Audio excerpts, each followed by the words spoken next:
Hello everyone, welcome back to Ask a Scientist Gaming, where we combine mediocre gameplay with expert science. I'm Ken Hansen, a professor in the Department of Chemistry and Biochemistry at Florida State University. I'm a photochemist slash photophysicist. I shine light on molecules and materials. I try to control that light energy, do something useful with it, and the key to that is tracking where that light energy goes. So we do spectroscopic techniques like transient absorption time resolved emission, just to see what happens to that energy. But more importantly, joining me today is Dr. Deanna Barath. Yes. Deanna, if you wouldn't mind introducing yourself. Hi, everyone. So I'm Dr. B. That's my students call me, but I'm Dr. Barath. I predominantly teach in the public health program in the graduate program now, but I teach health policy and I study health systems and population health. So I study how the world that we live in, the world that we live, work, and play in is shaped by policy and how that affects our decisions, our behaviors, and all of the things that you think you have choice over, but you don't. What do you typically teach? What's your go-to classes? So I teach predominantly 2 classes every fall and every spring, and these are it's called Health Services Organizations and Policy, the first course, which is a graduate course for our first year Masters of Public Health students. And then I also teach the capstone course. And so we learn a little bit about how policies are made, and that's explicitly long process. And a little bit about how policy making gets done and how to advocate for policies and what lobbyists and advocates do differently and all of that. Nice. All right, equally, if not more important, what game are we starting with? We are going to start with Super Mario Bros. I think it's the original. It is. Okay, yes. Well, maybe not the first, but like one of the first. Yep. Yeah, I think this is the technically second. There's a Mario Bros. And then there's a Super Mario Bros. This is the one everyone knows because it is peak of gaming. Exactly. And so, yeah, go ahead, grab controller, press start. It is game time. We got this. Here we go. All right. So B for speed, A for jump, B is fireballs. You might need to say that a couple times. It's only 2 buttons. Trial and error will take you far. And video game purists, avert your eyes. We have cheat codes. We have infinite lives actively going. So to kind of help make this more exciting and fun for us. Yeah. No, I mean, if you want to, you can beat this game No. I don't think I've ever gotten past like maybe level 5. We will do There's that a level today. with like swimming. Is that Yes. Yep. There's several of them. Oh. So there's, what is there, 32 levels in the full game, and at least, 4 or 5 swimming levels, so. I hope to make my brothers somewhat proud. Oh man, I look forward to their comments. They're just gonna, this is the thing about the anonymity of Twitch. They're just gonna shit all over you. Yeah, you're not gonna know. Predominantly because they would never let me play as much as they would play. Oh no. Yeah. Were you the younger? No, I'm the second oldest. My mom today was like, "Oh, you're gonna play video games?" My other brother was like, "You're playing video games?" I was like, "Yeah. I'm a pro, so everyone's gonna see my skills." Perfect. Oh, I almost died. Oh my god. Infinite lives. Shmo Knight, no. Yeah. I do think that if I move my head. Zach Hatch says, "Hi, D." That's awesome. No anonymity there. We know who that. I love that you're on. That's amazing. What's kind of fun is that this game is actually very timely right now, which is surprising because it's over 35 years old. The world record speedrun in this was just beat.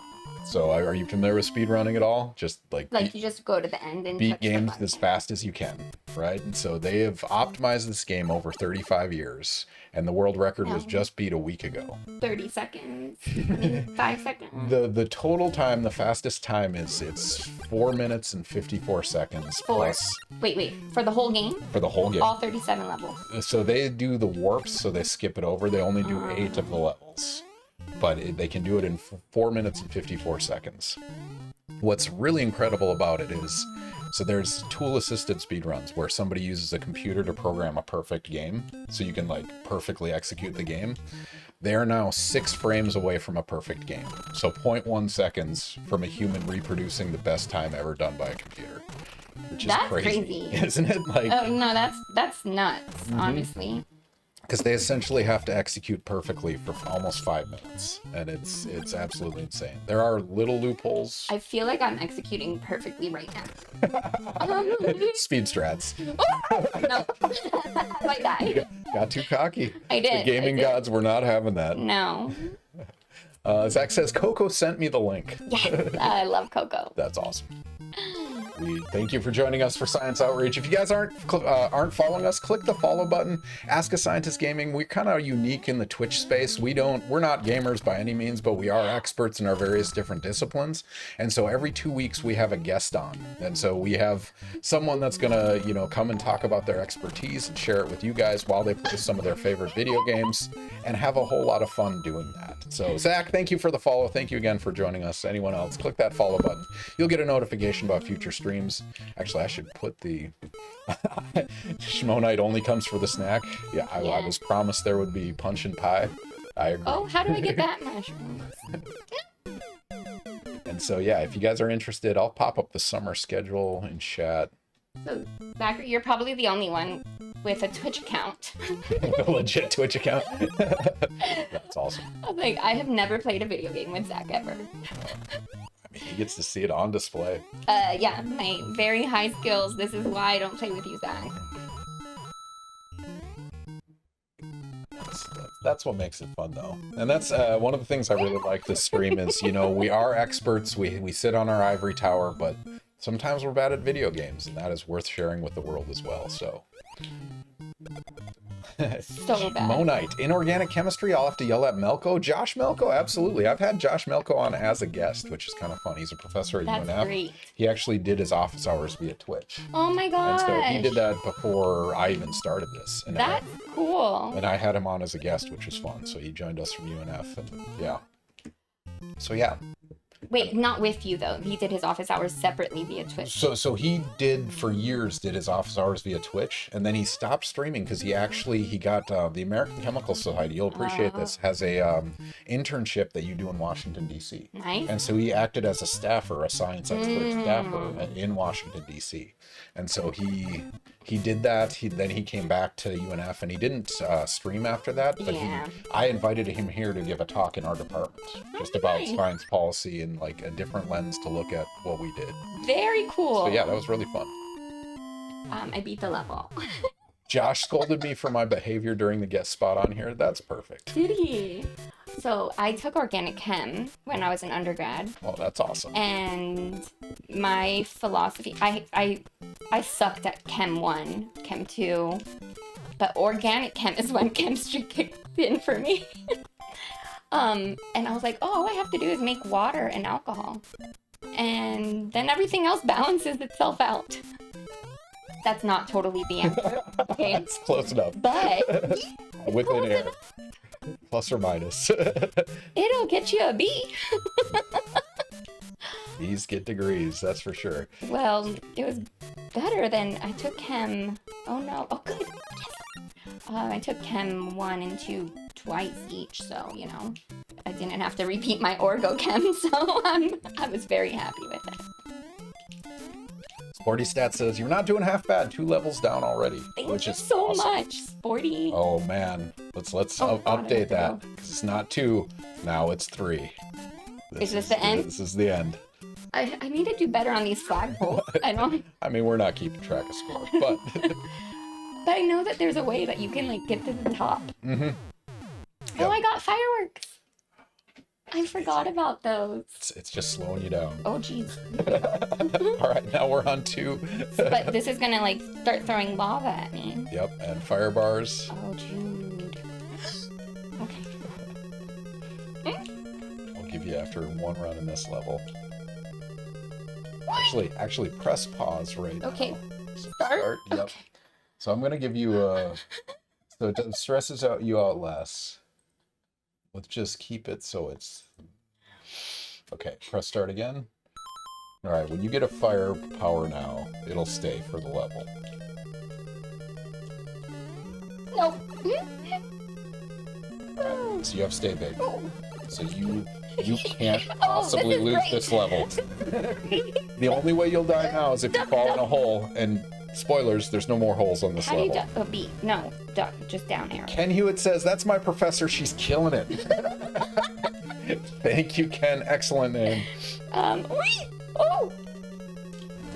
How do I do this? You can't fight him. You just got to go over or under him. Oh, okay. Oh, or through him, God. because you have... And you hit the axe. GG's.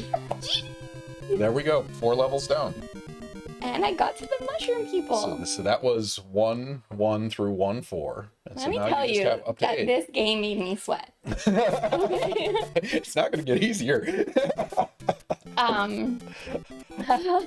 right, but you've settled in, you're comfortable, you're ready to go. So I'm going to open with a question we ask every single guest, and I think it's really important because most students think we knew what we wanted to do from day one, and that is not the case, at least most of the time. And so 6-year-old D was presumably not playing video games, thinking about being an expert in public health and playing games on a Twitch stream. No. Instead, you had a lot of forks in the road, a lot of winding paths along the way that got you from 6-year-old D to where you are now, playing video games on stream while talking about your expertise. And so, what was that journey, starting with 6-year-old D? Oh my goodness. Now, this is where it's gonna take effort to talk. You might be surprised, time. like, if you talk, it distracts you and you just execute. So, hit the flow state. Oh! Go get it! Oh, that's veteran. Yes, suckers! Right into the Kennedy, that was for you. That's amazing. Oh my god. Okay. So, I did not know what I wanted to do with my life. Let's say, like, you know, I had general ideas when I was a kid. 6-year-old me wanted to be a marine biologist. My older brother scared me with like, oh, sharks are gonna beach themselves, and because we would like walk on the beach, and he's like, oh, they're gonna beach themselves and eat you if you go walking on the beach, and it was really just because he was trying to control me. Yeah. That's good. Okay, and you know, I really thought marine biology was like what I wanted to do, and I loved the ocean and swimming. I played water polo. I was some people in my high school thought I was a triplet because I was in a lot of different sports where, like, that'd be gender norms. So, like, cheerleading, water polo, wrestling, you know, things that don't typically go together. Yeah. And so, yep, I'm doing great while talking. No worries. But, the underlining story is that I was always in like these clubs. One club was called SWAT, Students Working Against Tobacco. And that comes into the story later on. But when I went to college, I was just pre-physical therapy. We didn't have we didn't have what we, like FSU has now with like some of the pre-health majors and all of that. So I was an exercise science major and kinesiology, and so I did that. And while I was in school, in undergrad, sorry, this is complicated. Doesn't matter. I did it. Beat the level. Doesn't matter. Only took me like 4 shots. But while I was in my undergrad, I was in this car accident. And this car accident really shaped my life afterwards. And so I was uninsured.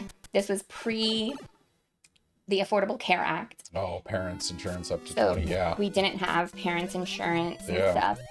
And so I was uninsured. I was 22 years old. And I had to figure out how to get care. And, you know, my friends and I, so when I was in the hospital, they found out I had a hemorrhage in my brain and my occipital nerve shut down because of this hemorrhage. And so they were like, oh, okay, well, we need to do surgery. And once they found out that I was uninsured, clearly I think if I move my face and my body, I'm gonna do better. It's classic. But once they found out I was uninsured, I didn't get the proper care. I was actually discharged from the hospital. Wow. And so I was okay, this is so hard to talk and do this. You got it. But I was on bed rest for 3 months. And I needed a job. And I was working at a job that would not Flag 2. would not let me have any time off. And I didn't know about FMLA, Family Medical Leave Act, right? That would have prohibited them from firing me. And I didn't know about any of these things. I didn't know how to advocate for myself. So my friends actually helped me figure out how to, helped me apply for jobs. And so I actually applied for a job, got a state job, got free tuition, but I got health insurance, and that was the big thing that I needed. And so once I had health insurance, my physical therapist was then the doctor who then helped me learn how to actually advocate for myself, because he taught me about return on investment. So I learned that if this was going to cost I wouldn't go to the doctor, I wouldn't go to physical therapy because I couldn't afford the copayment, which was $40. I was like, I'm not working. I can't work. I can't figure out how to pay for this, and I need it, but it doesn't matter if I need it or not. So I ended up, he was like, why aren't you coming? Why aren't you? He was really upset with me that I wasn't going and getting care, and how I nailed it. Another one. So once he figured that out, he helped me write a letter to my insurance company and advocate for myself about this return on investment, saying that if the insurance company paid my copay, then they would actually be cheaper for them to pay my copay than it would be for me to get back surgery later on in life. And so they bought it, and not that I don't agree with it, but they agreed, and they ended up paying for my copay, and I had died right away. You got a flower though. You collected a flower. I did. But they paid for my copay, and I ended up going to physical therapy. It took me 2 years and 9 months, and of physical therapy to be able to walk. And so my only goal in life at that moment was to graduate and walk across the graduation stage. That's a good incentive. Totally great incentive. And so there's actually a photo of me in the Tallahassee Democrat of doing a little celebratory jump at graduation. Oh, look at that. Speed strat over the top. Yeah. Veteran. That's a veteran move. I know that you can do it. I just don't know how to do it all the time. That's perfect. Yeah. Oh, no. Oh, speaking of back pain, ouch. Okay, but Oh, now you're good. had physical therapy, graduated, had my bachelor's. Okay, so I had my bachelor's, I was pre-physical therapy, but I was in physical therapy for so long that I was like, nope. I was like, I think I would be the worst physical therapist because I would have no empathy for people. Because I'm like, you need to go and do your homework every single night. Every day to do your physical therapy homework, not your homework, you know? Yeah. But, it's one of the hardest parts of being a physical therapist. is that it's half of the work is all at home. It's underappreciated how much salesmanship goes into that job. So I thought I would suck. I thought I had no empathy for people. And, turns out I did, but it just wasn't, I wasn't in the right headspace. Anyway, so I took a year off and just continued to work, and I was talking to a lot of people about what they wanted to do and what their jobs were and how they got into them. And I actually spoke to one of our professors who's in our program right now, and he asked me one of the most profound questions I've ever been asked in my life. What do you want to do in 5 years? Where do you see yourself? What do you see yourself doing? Good question. And I was like, my answer was, I want to be alive, breathing. Yeah. I don't understand. I don't have a choice. So I wasn't really raised with dreaming about what I wanted to do. And so it was very much I just want to be alive. I want to have a job. I want to work. I want to be healthy. And so he was like, no, but what do you want to do? And he just didn't understand my answer. And I was like, what do you mean? I don't have a choice here. So we started talking about public health and what that is and what it means and all about it, because I was doing physical therapy. Pre-physical therapy was my major at that point. And This is the worst storytelling I've ever done in my life. Oh, you're doing great. Keep going. Keep going. So, I applied to my master's of public health. While I was in the program, my first semester, I just remember listening to all the students in the classroom, and they all seemed to know what they wanted to do. And they had all, like, I just felt like I was the lowest person in the, like, with any ambition. I was like, I don't know, how do you guys all know what public health is? I just learned what it even is. I just felt like they all knew what they wanted to do for their internships, and they were so far ahead of me thinking about all of this stuff. So I had to really think about it to myself and be like, what do I even care about? So that question was really hard for me. And Oh. You saw that back? Yeah, no, that was good. What I realized, I couldn't ask myself what I care about, but I had to frame it as a question of what do I actually hate? That's good. You might as well have an enemy, right? Yeah, if I don't care about anything, what do I hate? Yeah. And hate is still caring. Hate is, I care. Clearly I care about something. Yeah. But that frame didn't work for me. So I was like, oh my God, I hate like cigarettes and smoking in public places. It just should not be a thing. Why should my ability to breathe fresh air be dependent upon your desire and your addiction to tobacco? Yeah. Which comes back to SWAT when I was in middle school and high school. And I was like, oh my God, look at me. So I got into the college version of SWAT. So at Florida State, it's called CHA, oh my God, Center for Working, Center for Health. Oh my God, I don't even know right now. It's just blanking on me. Yeah. But health advocacy.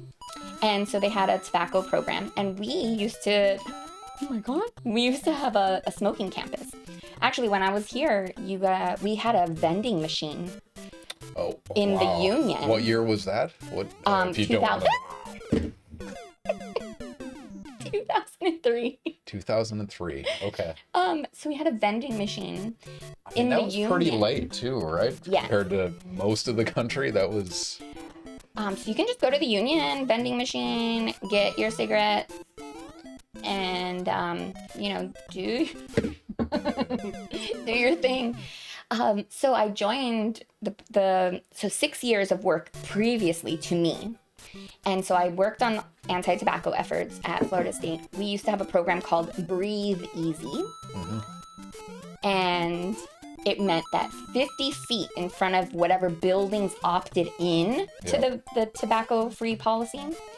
So not every building opted in. That was hard.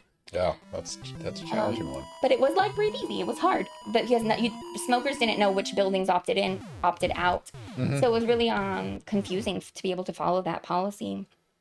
Ultimately, I really saw a lot of my work pay off in advocating for tobacco-free policy, because the tobacco-free policy that we have now is the policy I wrote. Oh, that's cool. Yeah, and we had a lot of buy-in. I did a lot of work to get student organizations behind it, sign petitions. I used to dress up as a Wheezy, the Breathe Easy bear. It's a dirty job, but somebody's got to do it. Somebody's got to do it. Yeah. And, yep. And I had a lot of fun doing all of that, but it was also all rooted in policy efforts and really talking to people and understanding behavior and desire and empowering people who didn't feel like they had a voice, that they do have one and that they can use it. And that, that they can advocate for themselves. And that work really changed my whole story. And so I really loved it. And so I fell in love with my career, but that opened up so many doors for me, because I started working at the Leon County Health Department. And from there, I got a job at the Central Office Health Department with the state of Florida. And because I had said yes to other projects with my program, I was working in quality improvement work. I didn't have those vocabulary words. So once I started working... And you're doing the right strategy. You'd be surprised how well it works when you just go. I'm right? trying. If you get stuck in a place, then all of a sudden fireballs and everything starts coming at you. Yeah, exactly. Just going is the strategy. But I need this, and I need to get it. Yes. Okay. But getting that job with the state afterwards is where I really started to flourish.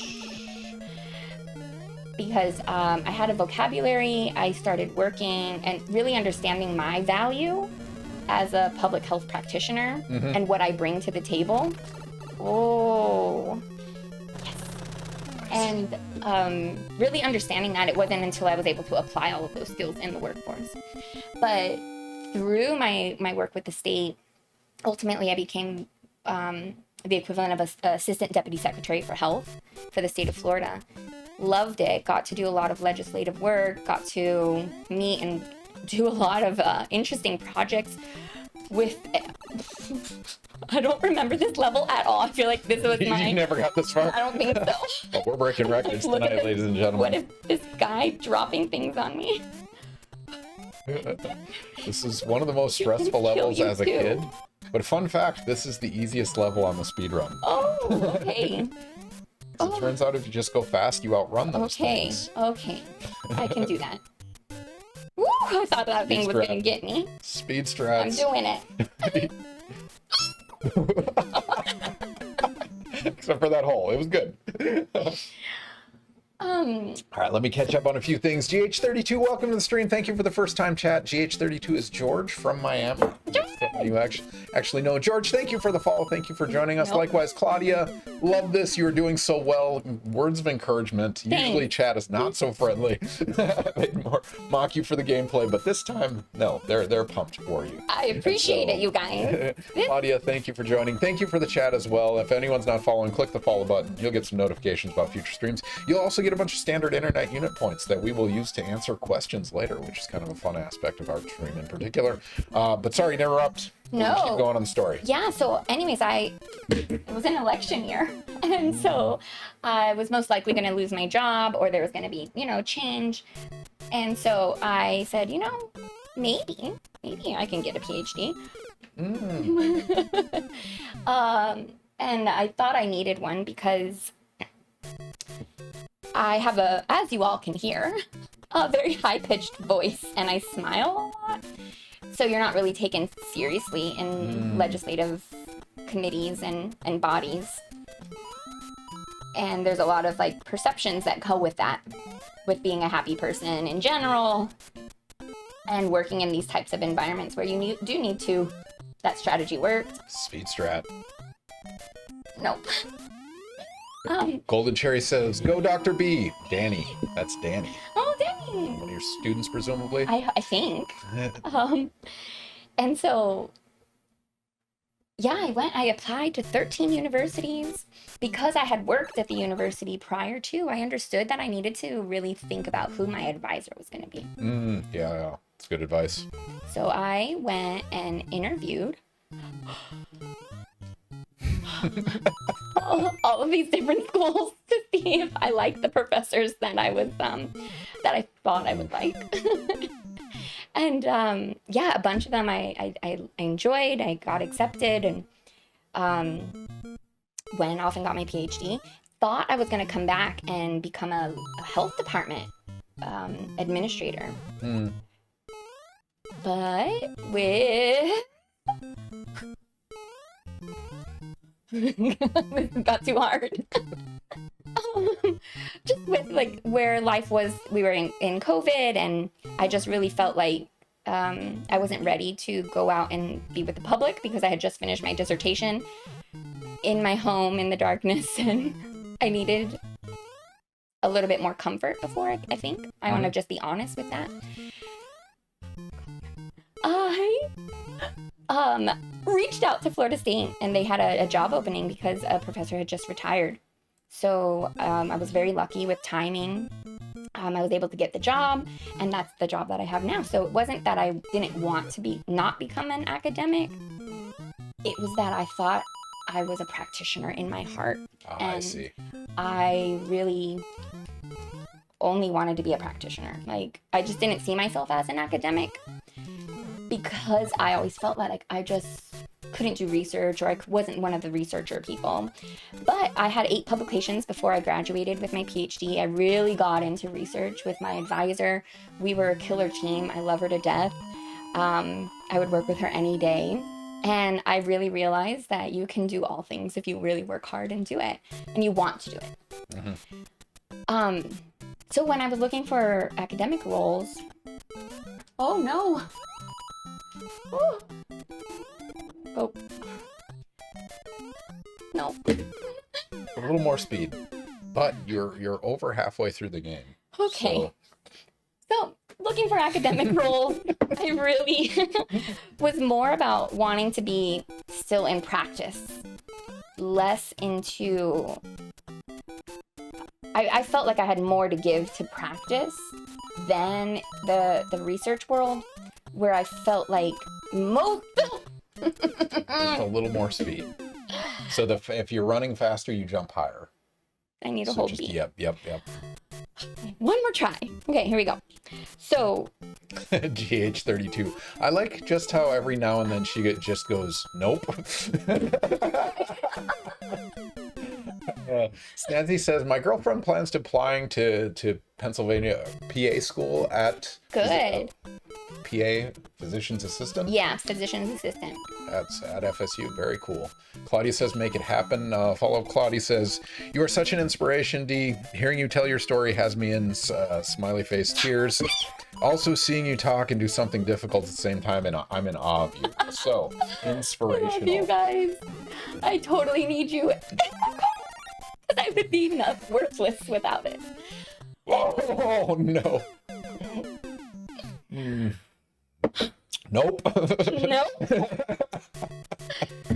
Oh gosh. But yeah, so anyways, I have an awesome job. I love my job because I actually teach and I do workforce development trainings and I do a lot of quality improvement for our program. So I still feel like I'm using all of my not gaming skills, Mushroom. but skills. Yes. Oh, you're a veteran. I think I need a sip. Staying calm. Need a fan on me? This is the farthest you've ever made in the game. This jump right here. Yes. Every moment is a record. That's got to feel good. Yeah. So anyways, that's where I'm at now. And I love it. I love my job. I love my students. Point, so, yeah. Yeah, I don't have to start from the beginning. Yeah, exactly. You don't have to. No, that's perfect. I just ran off. I really worthless. It's a warm-up run. GH says, next time you're in Miami, we're going to practice some Mario. Yeah, you need to. Clearly, I need it. You just need the emulator. You just need some cheat codes. Do you have this? Do you have the remote control? Oh, man. Yeah, those not familiar, you can download emulators and the ROMs. It's not technically legal unless you own the game, but if you own the game, it's entirely legal. And also, if you have original hardware, you can get a NES to USB converter, which is what you're playing on right now. That's an original Nintendo controller. It feels like one. Yeah, it does. It's the crippler. Or you can get, something ergonomic and not completely debilitating, so...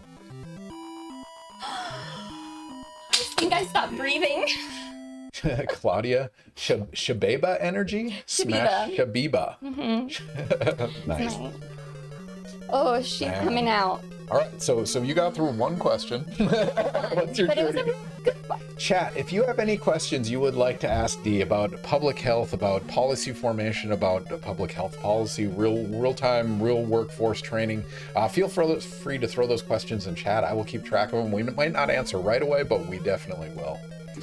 GH says, Dr. B is getting a retro NES for Christmas this year. The NES Mini is pretty spectacular. Like, the controller feels similar. It's an HDMI, tiny little NES version. It's actually on a shelf. What is NES? Nintendo Entertainment System. I was like, what is an NES? So this one is a maze. Do you want to struggle through the maze, or do you want me to tell you where to go?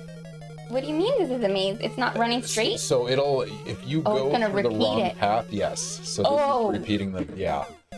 I think I remember it, but I don't play this level often. Well, clearly you're not as good as me. No, I'm just kidding. I I do the speed strats. I only play 8 levels. Well, so. at your level, you should do speed strats. Oh, man. So Claudia wants to know, tell us about your latest grant or project. So what do you have in the works now? We know where you've been. Where are you going? So right now I'm actually working with with the Florida Department of Health, and I probably have to go up. That's why it's making me repeat it, huh? Yes. Yeah, that one's up.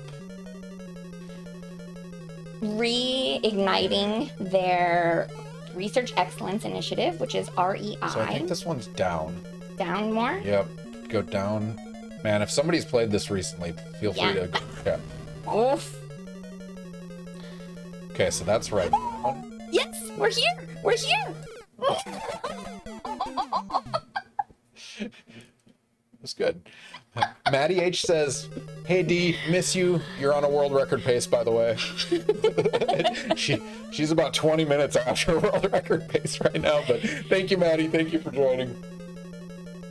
Yeah, we talked about the world record earlier. It's crazy. Was it 4 minutes for the whole thing, right? 4 minutes and 54 seconds. Yep. 54 seconds. For beating the whole thing. And so we're about 30 minutes in right now, just to give context into how fast people have beaten it. Yeah, I'm clearly at their level. Absolutely. Just commit.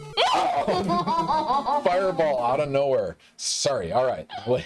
Latest grant or project. Yes. So right. I'm restarting the Research Excellence Initiative, which is something that I actually started when I was at the Department of Health. So I'm really excited about getting that program up and running because we are so data rich within all of our county health departments, but we don't always know how to use that data. Yep. And so part of the Research Excellence Initiative is to teach county health department employees how to use the data, how to make data-informed decisions. Okay. And, oh my goodness. Wait for the fireball. Oh. That's a good shot, though. But I'm not only we're also helping to revamp the IRB, their Institutional Review Board, and their processes. So that's exciting. That's fun. Yeah. I don't know if fun's the word. I think it is. I love it. I think, it's policy. IRB's a battle, right? It is. And if we can make it a smoother process, then more researchers can have access to data that will hopefully inform policy and inform decisions that all need to be done to help improve the population's health. Just go. Oh, GH says it might be easier to run under Bowser. I don't know. That's some hard timing, too. I will try it for you. George knows. Infinite lives. So what else am I doing part of this project? It is a very cool project. I'm also doing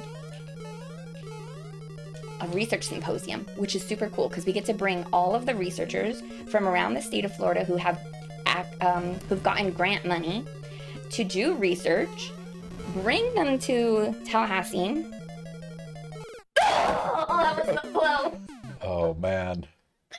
And then help show all of the good work that our researchers are doing to the legislature to hopefully continue that funding so that they see what efforts are being done by researchers and what needs to be done in the future.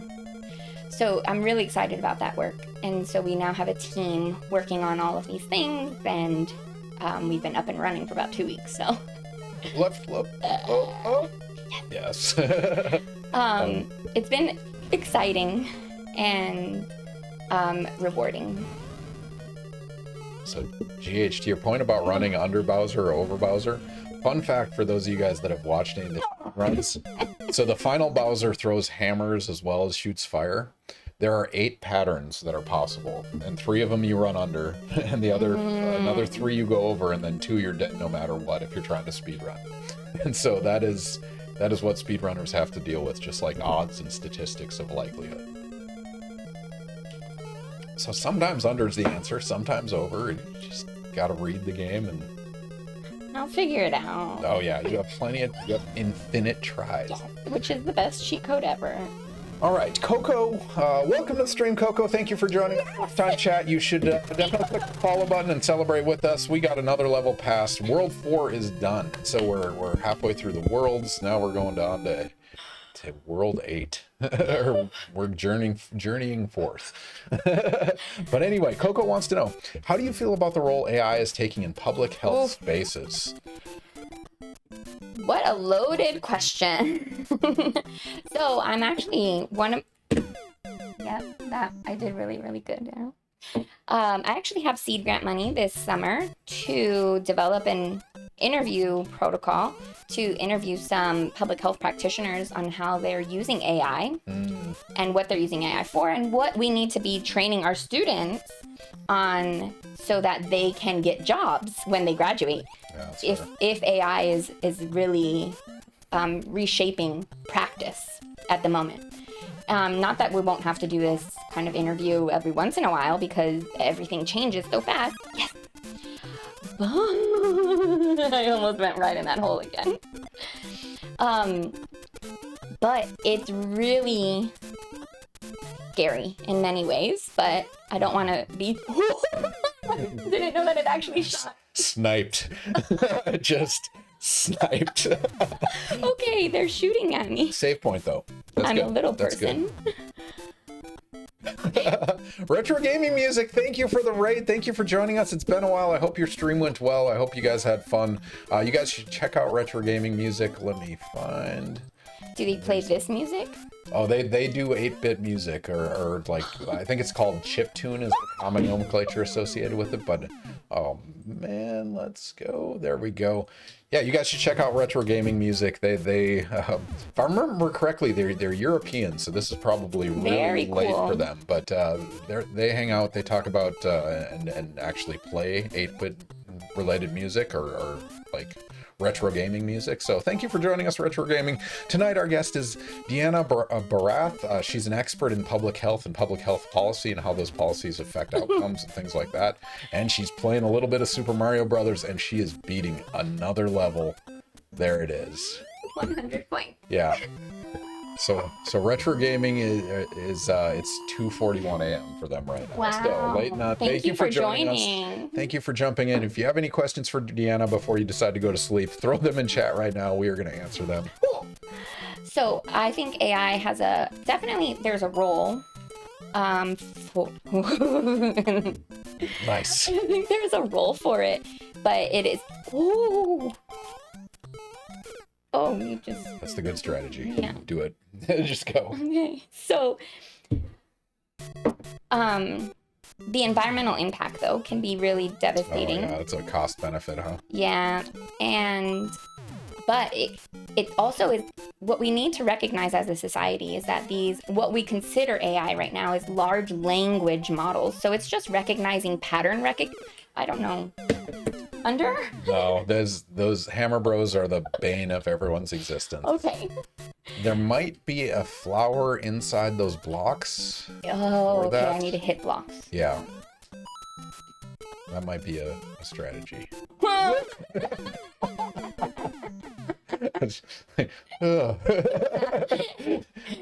Felt really good. Felt really powerful. But AI is a large language model, which means that it is looking at pattern recognition. No. Yeah, the timing on that jump is weird. So it's just looking at pattern recognition between all of the words that we've ever typed ever, right? So it's not the end all be all. It doesn't have quote unquote answers to things. And so I think as a society, we need to recognize that you need to use different models to try to find things out if you're not going to do research and, Google and read as much as you want to, and you just want an answer. Also ask the question different ways to try. Well, we count that. I'm counting it. Koopa snuck up on you. That's a Koopa. Yeah, a Koopa Troopa, yep. So back to AI. It's also what data are we feeding it to support Yeah. the answers. That's a big one. Yeah. And So they've talked about that a lot in criminal justice, how the system is intrinsically biased. I imagine health analysis is the same, right? Yes. If you're a white male, the data set's great. yeah. Go through. Cheat codes. Sorry, everyone. Oh, no. Joka, you're meant to jump over the hole, not fall. I really like The chat has advice for you. They're being helpful. Oh, you can hit the bombs. Yep. Yeah. Oh. Oh, I missed the mushroom. Yes. Nope, you got it. Perfect. Okay. GH, can't cheat the hole in No, I can't. Mario 3 you can. There's a cheat code that gives you multiple jumps. So if you jump, you can jump again. So you can essentially levitate. Mario 1, we do not have that code. So we're stuck with... Oh, nice. That's veteran. The underneath kill. I feel like this is a workout. So moderately related to public health, and the discussion before is the insurance companies using AI to make decisions. To make decisions about you, your health, and Everything. and another whole. Yep. But also setting your premium, Oh my God. right? So how much are you going to pay for health insurance? What doctors you're going to even probably have access to? Because if there's no utilization. Oh no. If there's no utilization of a specialty, let's say for a couple years or low utilization, then they may not find the return on investment of I'm dying. So close.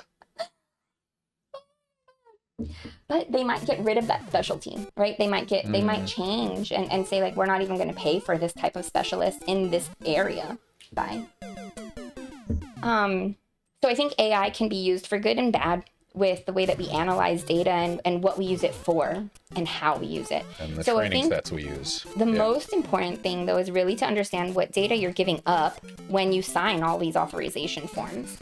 So are you giving up your right, or are you, essentially you're helping to shape this infrastructure that you may or may not even use.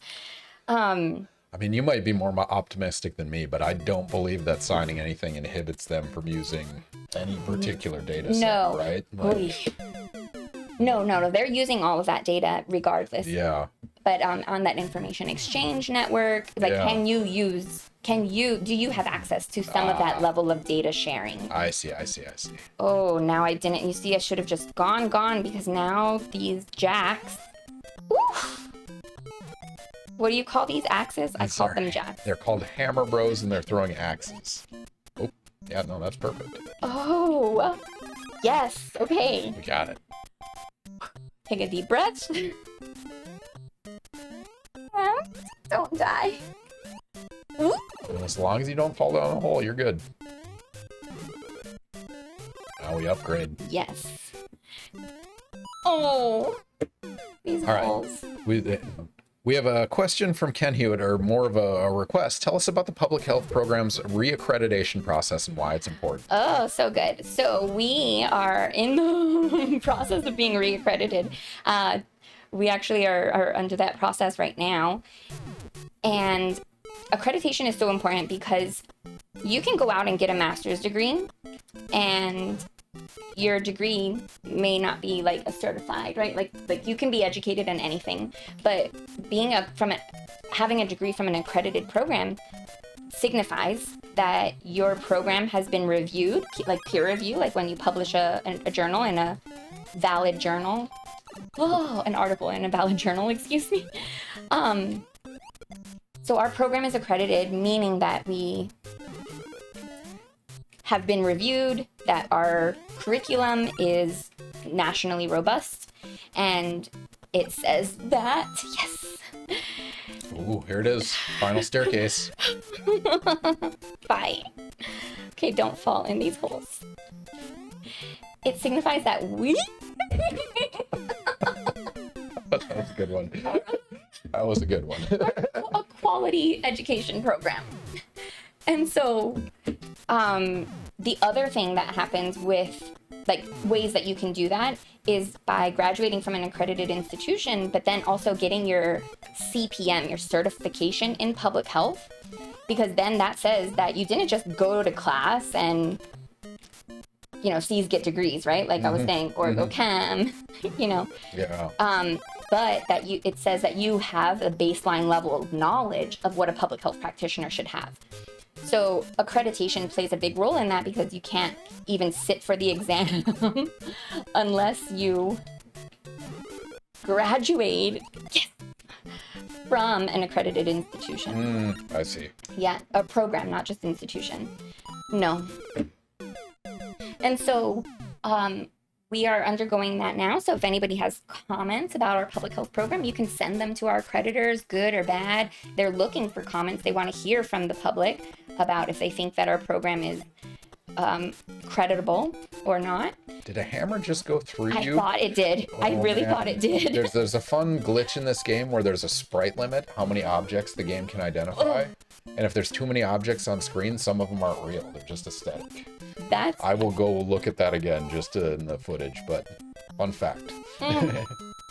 Anyway, so in terms of accreditation, they want public feedback. What else? What other info do you have to give? Yeah, we have to show some student examples of their work, what they do for their internships, what they are doing for their jobs. Do we have job placement rates higher than 80% within 1 year of graduation?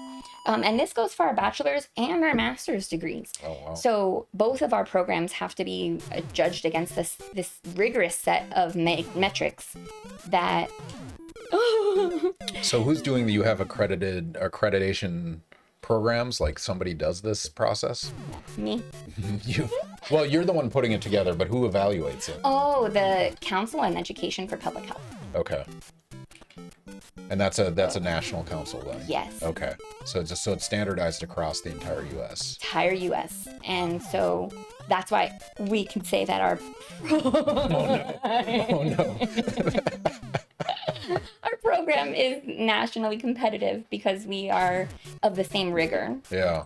You know, and we have excellent placement rates, not just for our graduates in our master's program, but also in our undergraduate program. Most of them go out to get more clinical degrees in the undergraduate program, which is interesting. And our master's students, a lot of them... Oh, that was easy. Nice and low. We're good. Okay, take a break. So if I'm remembering correctly, this is the same map as one of the early ones. It just added bullets to it. Yeah. Which is stressful. And made those thinner. You're doing great, though. 5-3. Making progress. What does 5-3 mean? So it's world 5-3. So every world, there are 8 worlds. So the first one is like... Well, the last one is where you fight Bowser on each of them. So you have to fight 8 Bowsers on your way through this. And so you've killed 4 Bowsers. Now you're on the 5th world. And so you're making progress, which is amazing.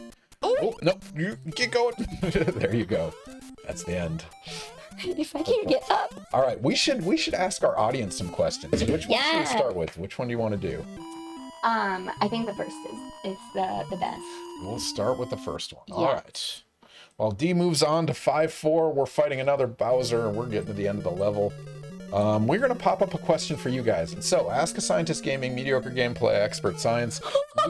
Where did that come from? So Twitch has predictions, and predictions are typically like, will D beat this level on this try, yes or no, things like that, video game related. But on our stream, we have our experts write questions for you guys. And so you're going to have something called standard internet unit points. If you're a follower, you get 300 of them for free. They're useless outside the stream, but they let you guys make us take a drink. You can unlock a emote. You can request a factoid. There's a whole bunch of things that can happen with them. But what you guys can do is you can bet on these questions. You can say, guess which answer it is. You can change the magnitude of your bet depending on how confident you are in the answer. And so we're going to pop up a question for you guys right now that you're going to have 2 minutes to answer this. And so the question is, public health is mostly preventative, true or false? And so other than preventative, I guess there'd be responsive and there'd be... treatment. Treatment, yeah. So what is public health mostly preventative, true or false? And so click that predict button on the top of your chat. With that predict button, you're gonna be able to put in as many of our standard internet units as you want, depending on your degree of confidence in these particular answers. And so click that button. If you're not following us, click the follow button. 1, you'll get notifications about future streams. 2, you'll see our numbers go up, which is awesome. We just crossed 1,100 followers, which is pretty awesome, given we've only streamed 125 times. But yeah, click that follow button, use your standard internet units depending on your degree of confidence in the question. Answer: public health is mostly preventative, true or false? You have about 1 minute and 20 seconds. What? Oh, that was close. That was real close. Also note, you're on Ask a Scientist Gaming honor policy. You can't use ChatGPT or Google or whatever to answer this question. That you have an honors policy. I don't. Oh. These are imaginary points, but yeah, for pride, don't look up this answer. Instead, based on what you know from Dee's conversation and her gameplay, what is the answer to this particular question? Man, you guys have about 45 seconds. Put your answer in there. This is so hard. And yes. Do you want more? Do you want to finish that Yeah, off? just have another Coke. Okay. I'm hot, so yeah. I need. I might turn up the air conditioner because it's getting warm. Oh, no. You're doing great. Oh.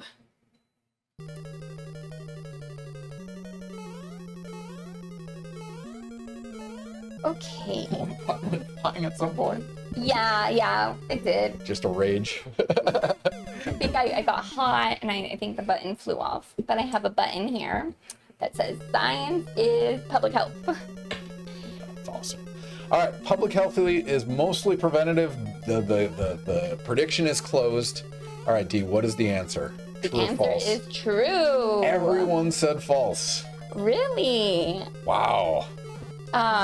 So public health is mostly preventable, about prevention, because we're trying to prevent diseases from occurring in the first place, or prevent you from, being injured, or prevent environmental hazards like falling into lava. It's a right? everyday problem. I get it. And so if public health is doing their job the best when we're not in the news, right? So when there is yeah, that's really good. So when there are no crazy new viruses going around and spreading, then public health is doing their job, because we have effectively prevented disease spread by helping people understand that the best thing that they can do for themselves, 50% of germ spread can be controlled by washing their hands. Yeah. I mean, what sucks about that is if you're doing your job right, people lose attention to the job existing, and that's why funding, anti-vaccine shit has come back. Yeah, and also it can be defunded, because they're like, well, why are we putting all of this money into all of this prevention work? It doesn't even exist anymore, right? Like polio doesn't exist because we have a vaccine. Yep. But we are now seeing polio in our sewer systems, right? In our wastewater. So we saw measles coming back for years, and now we have outbreaks of measles all of the time. And so public health can be defunded oftentimes because we're doing our job so well that policymakers sometimes can see that they don't see the return on their investment, because they expect to be reactive with their funding. So it's a lot of it is educating policymakers to also understand that the funding is preventing things from happening. But of course, some public health is about treatment, because we are about a safety net provider. So part of public health is in assuring that there are quality healthcare access for everybody in a certain population. And oh, fireball out of nowhere. I honestly didn't know that was there. That was good. Okay. But it's mostly prevention, because if we can not have things happen, then we're doing our job really well. All right, so congratulations to no one. You all got it wrong. You should be disappointed. Oy. We're not angry, we're just disappointed. But I mean, it's good to know it's mostly preventative. Yeah, it's all about prevention. And of course, some of it is treatment. So if you think about prevention, there's 3 buckets: primary, secondary, and tertiary. What that means is that primary prevention is about like health educating. So, okay, STDs exist, but you should take precaution so that you don't get an STD. But let's say you didn't take good precaution and you were at risk, you should get screened, right? And that's secondary prevention. So we want to assure that there's access to screening services around so that you can treat whatever you do, if you do have something, early as possible. But treatment is tertiary care, tertiary prevention, excuse me, because we want to make sure that we treat it as early as possible so that we're not treating it at a level that's super severe or intense. But if you don't get screened until there's a big breakout and it's your 3rd one and now it's spread in your blood system, it can be much harder and more intense to treat. So yeah, 3 buckets of prevention: primary, secondary, and tertiary. I always say primary is what you think of all the time, health education. Secondary starts with an S for screenings, and tertiary starts with a T for treatment. That's fun. That's nice, convenient. Boy. All right, Claudia wants to know, ignore this question, that's the type of question you can ask. You can ask anything. Twitch is almost entirely anonymous, unless you put your name in chat. What metrics would you suggest taxpayers focus on when evaluating VA healthcare performance? I feel that there's much to be done for improvement. There's so much that we can do for VA.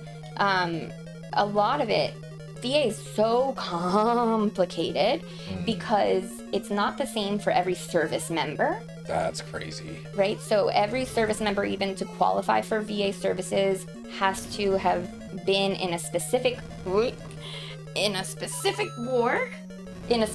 area that has been exposed to a specific... Jeez, and you have to demonstrate that via paperwork. And they have the paperwork usually, so that's less of a barrier, but you do have to request it, so it is a time barrier. But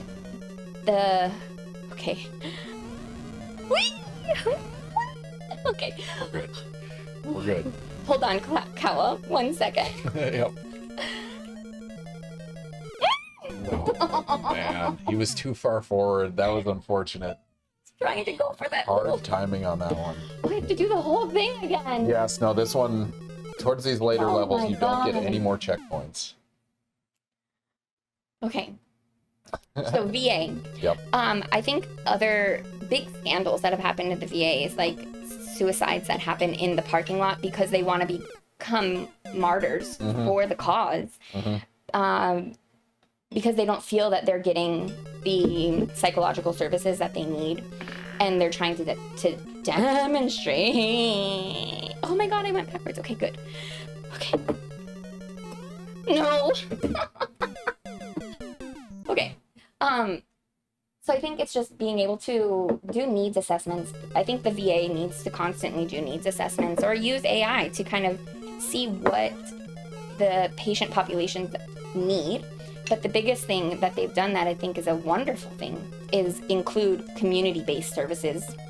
The hard thing about that, though, is that doctors that are doing community-based services, so let's just say that you want to use your VA services, but you live 3 hours away from a VA or more. So you can go to a doctor that's local and use your VA services, but that that doctor may not have access to your VA records. Oh, interesting. So now they might have to run a bunch more duplicative tests, right? Because they don't have access to those records. Unless, someone put in that request early because they understood, or they've been around the block a couple times. I think I need to wait. I think I need to pause there. And it really can affect the quality of care that they then receive. Because a doctor might go blind into a surgery because they didn't have the ultrasound or the CAT scan, so it can really affect their health. But a lot of it is also just being aware of community-based services and what doctors you can go to, and then having somebody that kind of helps them walk through the process of requesting community-based care, because that alone is a whole complicated bureaucratic mess, and it can be difficult. But they now have care coordinators and care navigators that help with that, but a lot of times you have to advocate for yourself. So what should taxpayers be paying attention to? I think the VA has been underfunded for years. It's been, oh Lord. It's gotten an infusion a little bit since about 2021 with a couple of new funding initiatives. But I think talking and playing is still not my forte. That's time. We got time to practice. It'll be good. But I don't know how much the taxpayers are involved in VA policymaking. So as a taxpayer, you can be aware of what policies our congressional office officials are putting out, and either go into rulemaking. So if you go to the register, you can provide public comment, and you can say that you want these things to happen or not to happen. And so a lot of people only think that policy making is law making, the legislative process, but policy making is actually, constitutional law. We also have Oh, you made it back though. Just a quick interruption. Retro gaming music. I'm heading to bed. Very interesting topic today. Take care, everyone. Retro, thank you for joining us. Absolutely. It's like 3 a.m. and some change your time, but you're also European, so healthcare is not a different problem for you guys. It's well, you have longer wait times. Yeah. But man, so can I suggest a strategy on this level? If you go for that first one's a mushroom. I know, but then I die. But if you jump up and get the mushroom and get hit, you'll stay big because of the cheat code. So you could just game the set. Sorry, for your eyes, game purists. But then it's just a matter of not falling in holes. Because if you get to the... Which is, I think, what I do. It's a legit... It's this hole. It's this. I can't get past this one. It's a hard... Theoretically, you could go to the top. Oh, so true, but I just passed it. Oh, no, that's... Oh, no, did I get past this before? You've gotten to Bowser a few times on this. Yeah, thank you for joining us, Retro Gaming Music. Have a good night. Always a pleasure. No. Panicked. All right. I feel like you should be able to jump on him and kill him. Yeah, exactly. Like he's a Goomba. Yeah. This game's so unrealistic. All right. Oh, very close. Very close. All right, GH has a question. Does your role in public health ever overlap with animal health? Is there an animal health umbrella of public health? Who? Stand there. Just take, or be, The holes. Oh no, that was amazing. You thread that needle so elegantly. God. And you missed the fire bar too, like, good on you for... Okay. So, animal health is zoonotic, and so there's different ways that public health will look at zoonotics, and it's more about how animal diseases will spread to the human population. Oh, interesting. So what we see a lot of that is like Zika, chikungunya, dengue, right? A lot of mosquito-borne illnesses. They always spread, things that we saw recently, jump. Yeah. No. Got some speed on it. I feel like my hands are You're doing good. Oh yeah, you're gonna hurt tomorrow. That controller's not friendly. But I think we have a strategy. You just accept the damage. It's okay. I did. So the overlap, the Venn diagram public health is outbreak monkeys and whatnot. Yes. That is intriguing. And it's always about how the disease spreads from animals to the human population. And that's where that overlap exists. And it's really big. So, for example, like my wedding happened during a Zika outbreak. Wait, destination wedding? In Miami. You didn't even need the mushroom. Holy cow. I think I did. No, I don't think you died at all with the mushroom. Our princess is in another castle. 3 more to go. But, you know, I had a whole Zika virus table, mosquito bug spray, education material. You know, and I thought that was really important. But the last thing I needed was I forgot this guy. I love that's what a public health wedding looks like. Yeah, you know, public health education. But the last thing I needed was a wedding headline, right? Like everybody. Yeah. So a lot of wedding headlines are about foodborne illnesses. Oh, with like interesting. catering and people throwing up and getting sick, being hospitalized because they all have the same illness. And so we'll do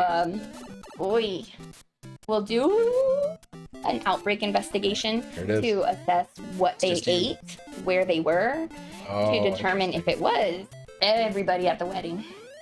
Wow. I never wanted that. It was like, I hope my wedding is not a headline ever. And it wasn't. Oh, Slayer Darth. I'm going to catch up on some of these. Don't answer that question. I will come back. Secret Asian is celebrating. Oh my God. Yeah, that was devastating on the last one. But it was, we got but through it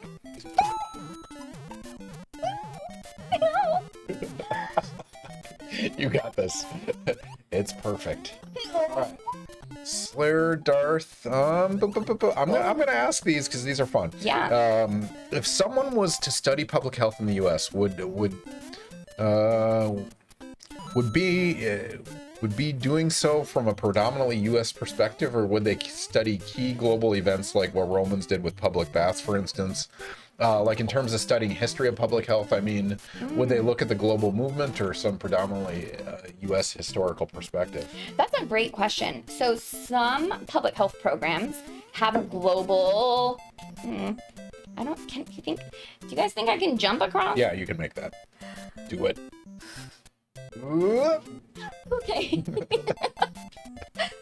So some programs have more of a global emphasis than other programs. Our accreditation standards don't necessarily specify that. It's really about the program that you are in and the emphasis that it places on global burden of disease. And so it's all about picking the right program for you. Like I was mentioning when I was going to my PhD program, you know, I applied to 13 and I had to pick the right program for me with the right professors, with the right degrees, opportunities, funding, all of those things. So it's the same with finding a program across in the United States. Now, I will say that you do learn about the history and a little bit about global burden, but I wouldn't say that it would be the main thing that you walk away with in each program. So, for example, Tulane or Tufts University, they have, or Meharry, they have global public health programs. So their concentration is on global public health. And so they study, a lot of what's going on in other countries. So in our program specifically, we do a comparative health policy course. So we learn,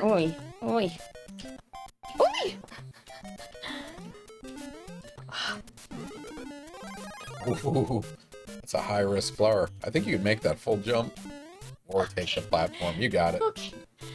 So we learn about health policy in other countries and a little bit about their disease burdens and what they are affected by and the populations are affected by, because we look at their health status across different countries. But it's more about finding the right program for you if you want to have more. Ooh, you can make that though. Of a global health focus.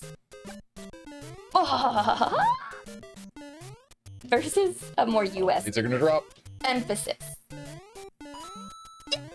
Done. Flag. I think I might be becoming pro. I don't see what's stopping you. You got this. All right, so going back to that question, I mean, but there's a lot of really cool history examples that you probably go through in your classes. Like, if I remember correctly, bubonic plague, somebody mapped, you know, the disease outbreaks versus the position of a well and advocated for, like, filling in that well. So public health actually started, I guess I didn't need this, because of a In the drink. of a cholera outbreak in London, right? So what that meant was that like our sewer water is being splashed into the streets, and it was getting back into the well water, and then people are drinking it. And what they ended up doing was mapping all of the wells. Didn't even see it coming back for me. But mapping the wells and then understanding which well was the contaminated well by mapping who had the disease around the well, and then shutting down that well. How public health actually, like, one of the first ways of epidemiology application. Nice. All right, you got it. Mushrooms good? No. Okay, because I know we have. I mean, the other example, like the origin of germ theory, the doctor who said, you know, don't, you know, dissect cadavers and then, you know, birth a child. Yeah. Right? And then he was committed to an insane asylum and, you know, died alone. One of my favorite examples of this, are you familiar with I don't remember the name of it. It was... I failed so hard. I'm using cheat codes. Whatever. We're beating the game. One of my favorite examples of this, and people have studied this at least statistically, I don't know if it's discussed in public health, but World of Warcraft, have you heard of this outbreak? I gotta look up the name of it, but... Oh my god, he's throwing axes. This is the one. Audience, I totally used... I was abusive of the cheat code on this one. All right, so there's... yeah, what is this? So this is called the Corrupted Blood Incident. There's the Wikipedia link in chat if you guys want to take a look at it. But what happened was, World of Warcraft, there's a bunch of different levels of characters, right? And if you're really high level, you can go to a weak dungeon and you can like escort people through. And there was something called Corrupted Blood, which was supposed to kill low level people. And what ended up happening is a high level person got corrupted blood by escorting one of their friends. But they instead of dying instantly, they were high enough level that they survived, and they teleported to the main city. And so this corrupted blood spread through the game, propagating out from that. And so it was an outbreak mapping. And people actually use this to like, you can see the network theory of propagation, the same as any communicative disease. And so it's a fun example of that. Yes. So actually, I don't, maybe in epidemiology, they would actually look at that, which is about the study of disease spread. And how it propagates, yeah. Yeah, that's very interesting. So my research has focused not necessarily on social network theory, but about collaboration and partnership networks to see if an organization is highly collaborative and partners with more organizations or less organizations in a formal or informal way. Does that change their health outcomes of the population that they serve? And so what my research has showed is that more partnerships at a more formal level of partnership actually has better outcomes in those hospitals and in those areas. For example, like local public health departments that offer suicide services, like suicide prevention services, that are then also have partnerships with hospitals for like mental health patients. Sorry to interrupt, but I want to point out, as long as you don't fall in a hole, you will beat this level. Okay. Because you can't. Oh, you can't die. You can't die. But Yeah, no, this is perfect. Oh, but I You're can big swim. going into a swimming level. You are good. I mean, I respect that you're trying to play it legit, but Yeah. you don't have to. That is true. But anyway, sorry, keep going. I don't even know what I was saying. Oh, and a fun fact for anyone playing this game, if you go to the bottom of the level and squat and then swim, it makes your hitbox small Mario instead of big Mario. Make your hitbox. So hitbox is how it detects when you make contact. And so there's basically a glitch in the game where you can make yourself smaller in terms of hitbox, but it doesn't matter. You have infinite or perma big. Oh, that's a fish. All right. Slayer Darth has a question. What are some of the biggest misconceptions members of the public have about public health? Ooh. That's fun because I have a canned question I like to ask every guest. What is the anti-vax slash Earth is flat equivalent in your field? And for yours, it's anti-vax. But what else is there? I think that's a really good question because we all just polled you, and you all thought it was about treatment and not prevention. Yeah, You that's know? a good misconception. Yeah. So I think that that's one of the biggest misconceptions is that when we think about health and when we think about like even what we think about what FSU health could be, right? It can and hopefully will be about population health, not just about thinking about analyzing our population, but how do we get our community to buy in to prevention? Oh, as a strategy, right? So if we can prevent most of our diseases by helping people understand what their role is, but also what they can do to screen early, like I was mentioning with the three buckets, then we can eliminate some unnecessary unnecessary treatment, right? Or preventable treatment. I just want to point out that was your only damage the entire level. Like you legit beat that level. You would have been small now, but you legit beat that level. Kudos. Thanks. Sorry to interrupt. No, I know. I felt really good too. But Nailing it. so I think a lot of people really don't know what public health is in general, and then they group us into treatment. And really, without understanding, You should do your best right now not to fall in a hole because you have a mushroom. Oh crap! This is another maze. Does anyone know this pattern? I want to say it's middle, then up. down, 7, 4. middle, and then up. What's nice is I think it was it. Down, middle, and then up.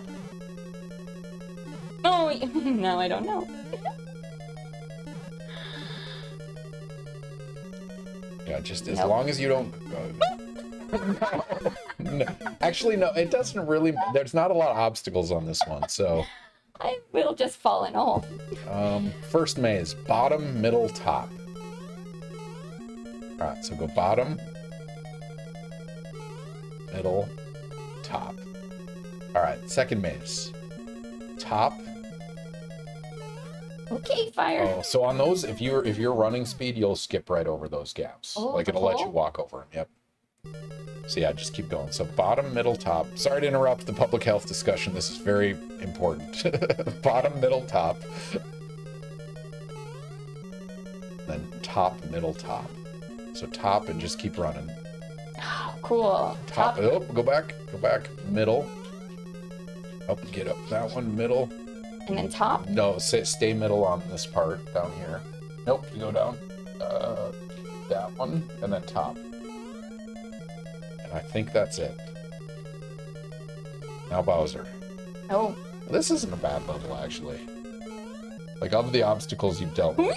No, definitely not. Except for the hammer. This is it. This is the... All right. We're going to power through this. All right. Bottom, middle. Secret Asian, we will get to your comment in a second. We have to do bottom, middle, top. Middle, top. Top. Just run. Middle. I like how my strategy is to fall.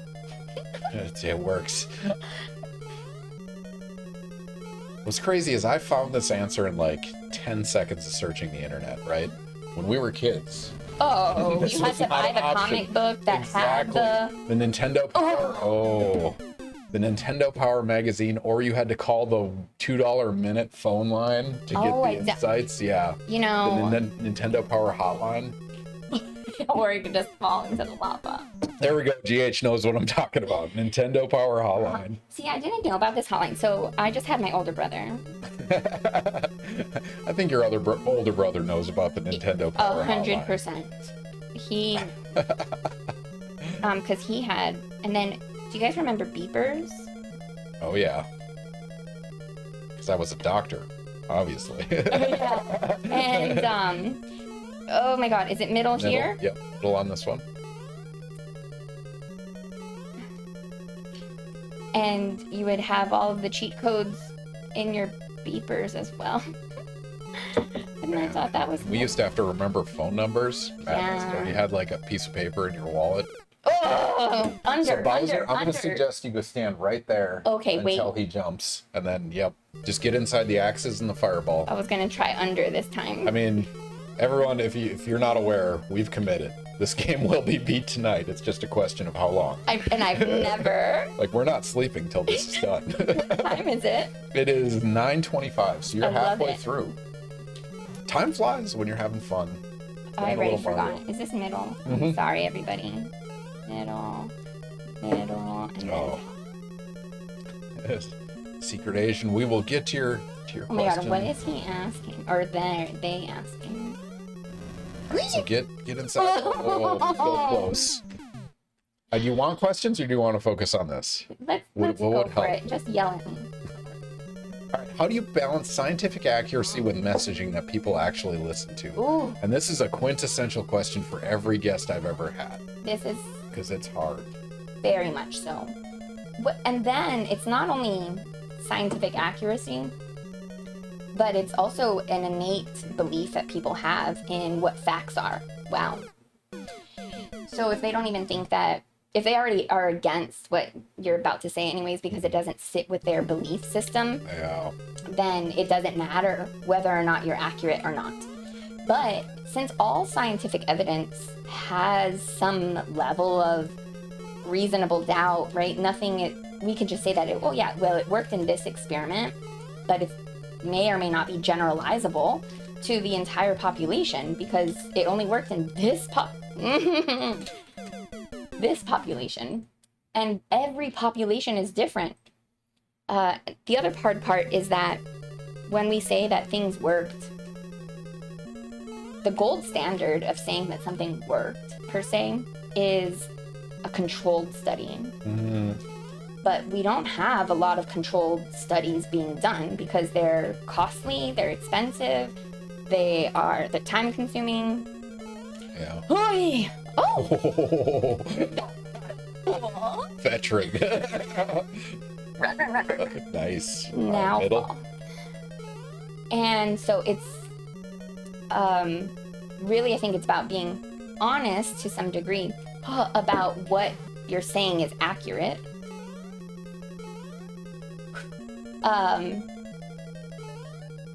1 minute.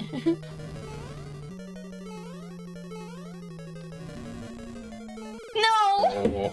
I should have gone under. Under. It might be worth committing to under because like you have a coin flip basically. George, under, yes? Georgie, you got opinions about over versus under. I respect that.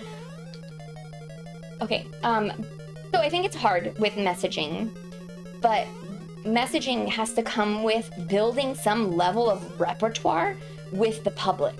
So if just a random person is telling you, hey, trust me, this works, bro, you may not have the same results. But if it is a trusted organization or, like the CDC used to be very valid and trusted within the community.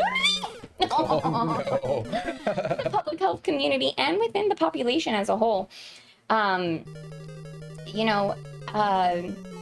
can really help to solidify a certain message, but it has to come with authenticity and community engagement. So I think that public health practitioners, it's very important for them to be involved in their communities, go to community events, meet with other community partners, talk to policymakers, help them understand the data that they're using to make the health decisions, or that are nuanced in a way that where a person might say, Oh, that's close. that something might be, oh, well, these results are mixed, will help them understand what that means to be mixed results. And if you can break that down in a way that people understand in an authentic way, I think that that's where, that's what matters more so than the actual primary message. But it's all about relationship building, and relationship building is what AI cannot do right now. So AI will also mess up facts, will help spread misinformation. So it's what these AI systems are trained on. For them to be able to spit something out. So if you go to like 1984 Orwell, right? I like to pretend that he was working in an AI factory. Think about it. No, it's true. It's very prescient. Yeah. Like, So he didn't know that, but he knew it. but he was correcting the facts that the AI machine was spitting out, right? Mm-hmm. And so whatever facts we put in or put out, nuance is really hard for these generative AI language learning models to understand.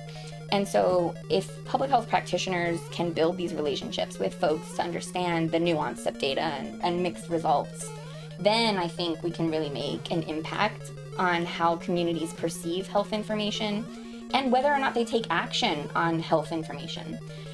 I mean, I know that no one wants to ever talk about like COVID, but as a public health practitioner at that point for years, I had, how did I die?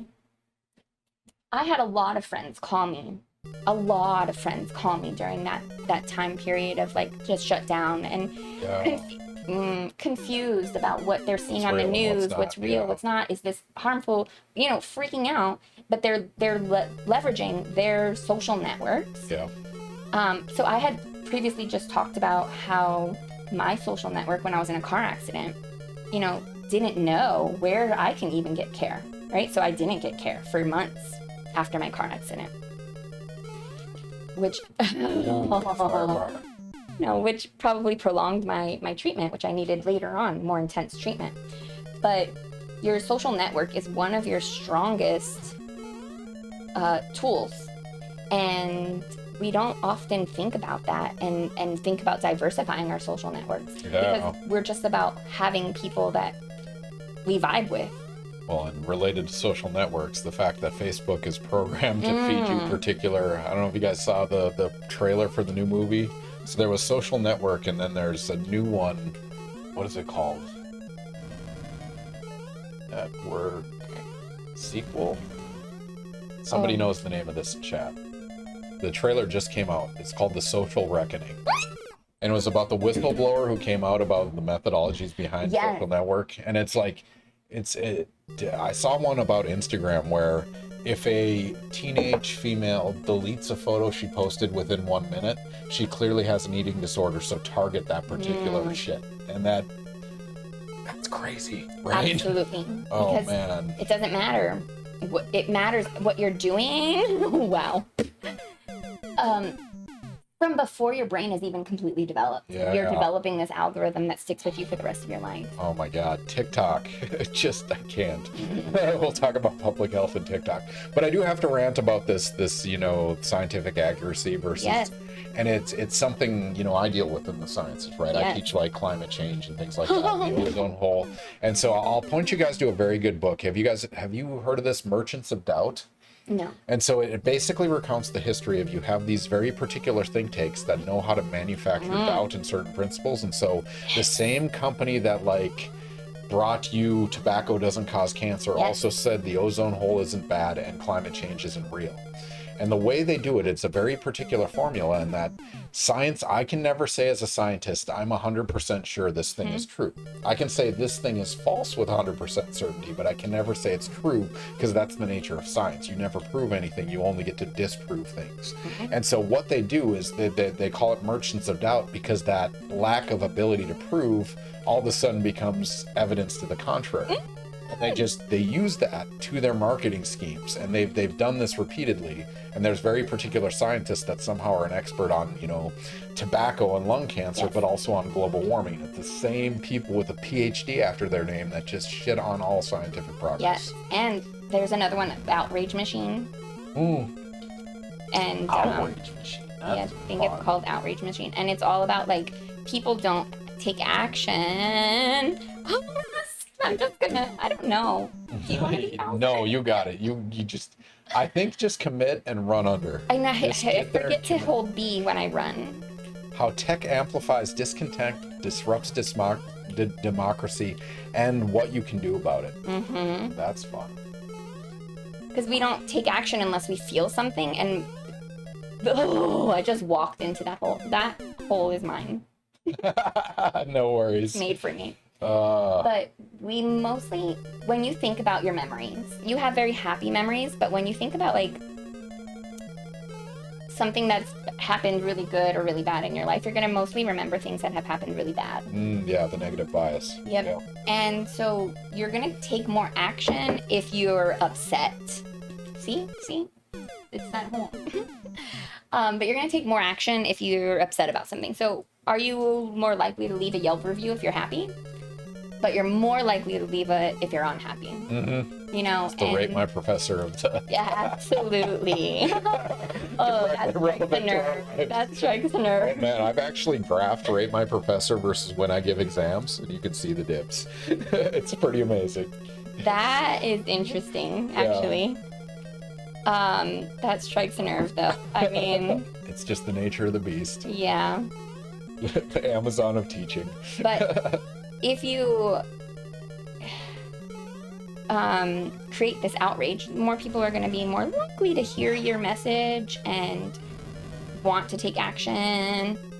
Oh, wait for it right now. No, the fireball. That was good position. I think that's the strategy, though. I think that's good.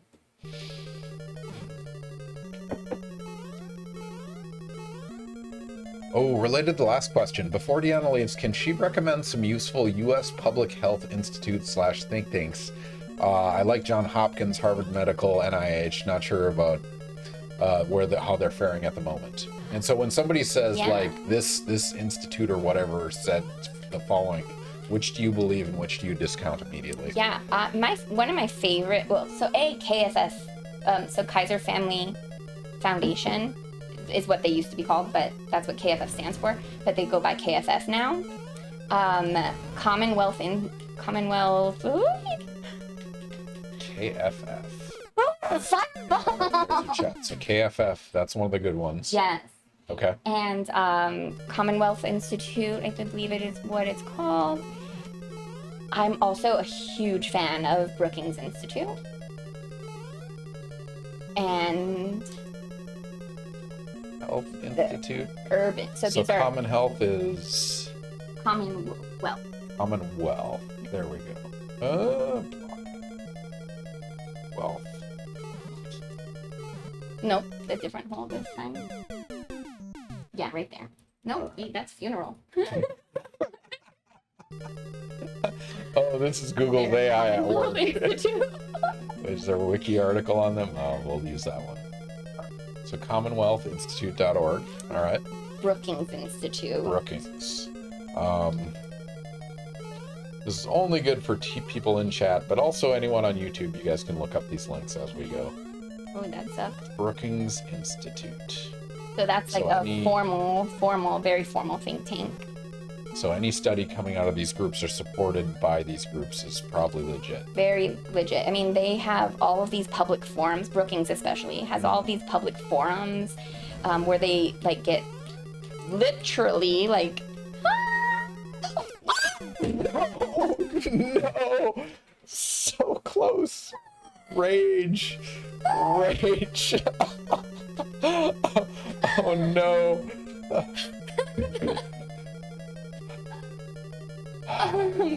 So they have... That's gonna stick with you. Yeah, where they actually get people to come together and think about these issues and come together and share knowledge and data that they know about. So literally like a think tank. So I love them. I think all of the stuff that they put out, I'm just like, is very thought-provoking. They don't really take positions. They're more about educating. Oh, good.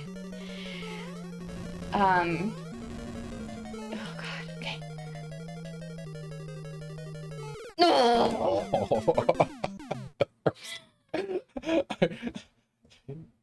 this. Yeah. So Don't. I can put on God mode.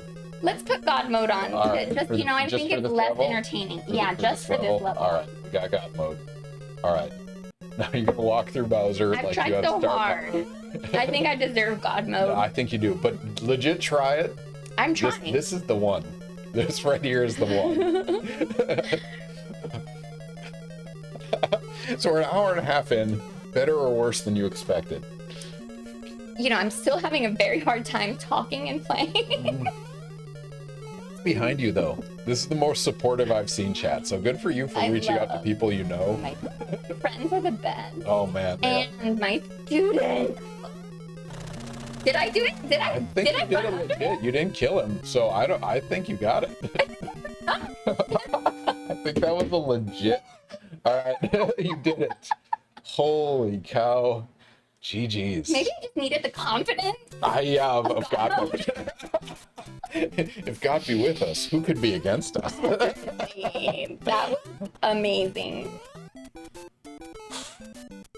All right, so this level, if you find a mushroom, you're good.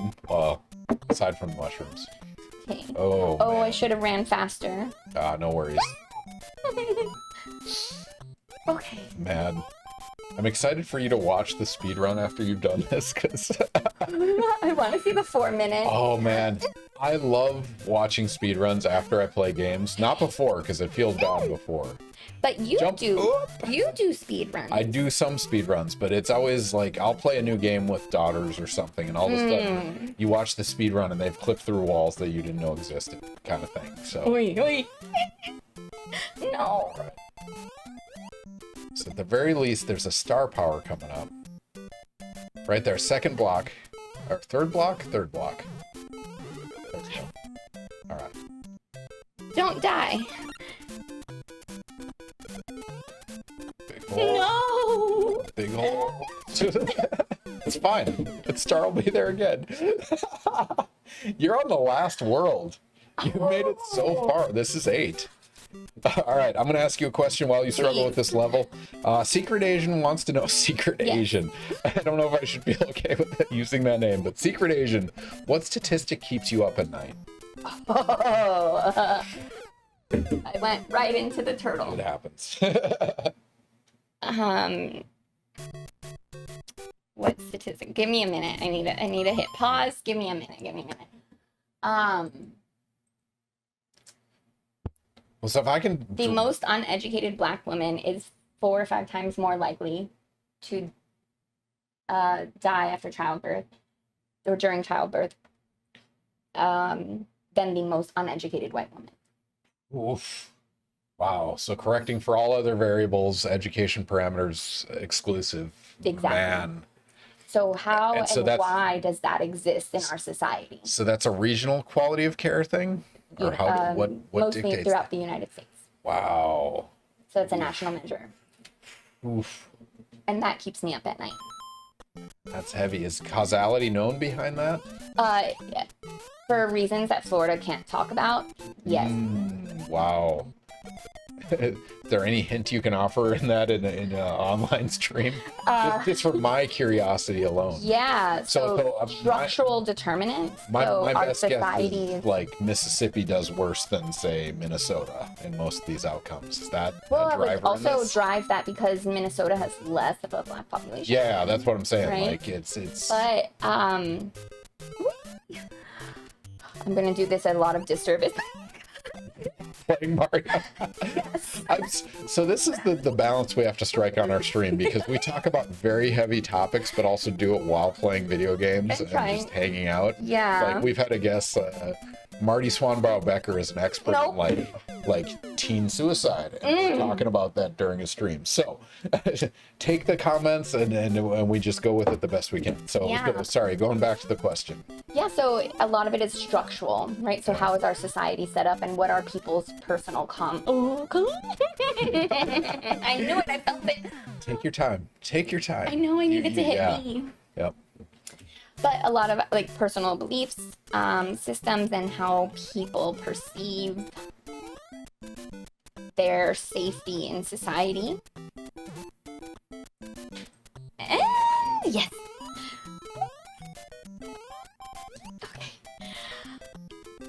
You're good. And then also like opportunity, right? And so even the most uneducated person of color, you know, can maybe not have the same opportunities in certain places throughout the United States. But Slayer Darth has a follow-up. Aren't black expectant mothers more likely to not be given an epidural because people assume they have higher pain yes, thresholds? so this was actually published in That's known. Yes, it was actually published in a nursing textbook. Wow. Up until 2017, it was being utilized. Third block. There you go. Thank you. There might be a mushroom on this level. So 2017, that book. Coming up, Taken jump, off. and then pipes. Pipes, yep.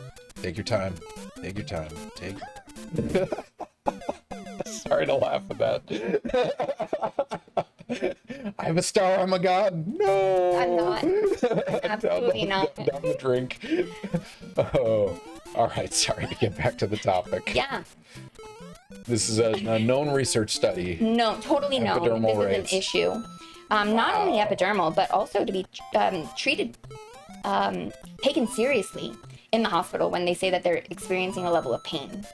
And so that's a women issue with women in general, but black women in particular, it's Yes, more so likely. people of color are less likely to be taken seriously when they say they are experiencing a level of pain, and that is a known that is in research articles.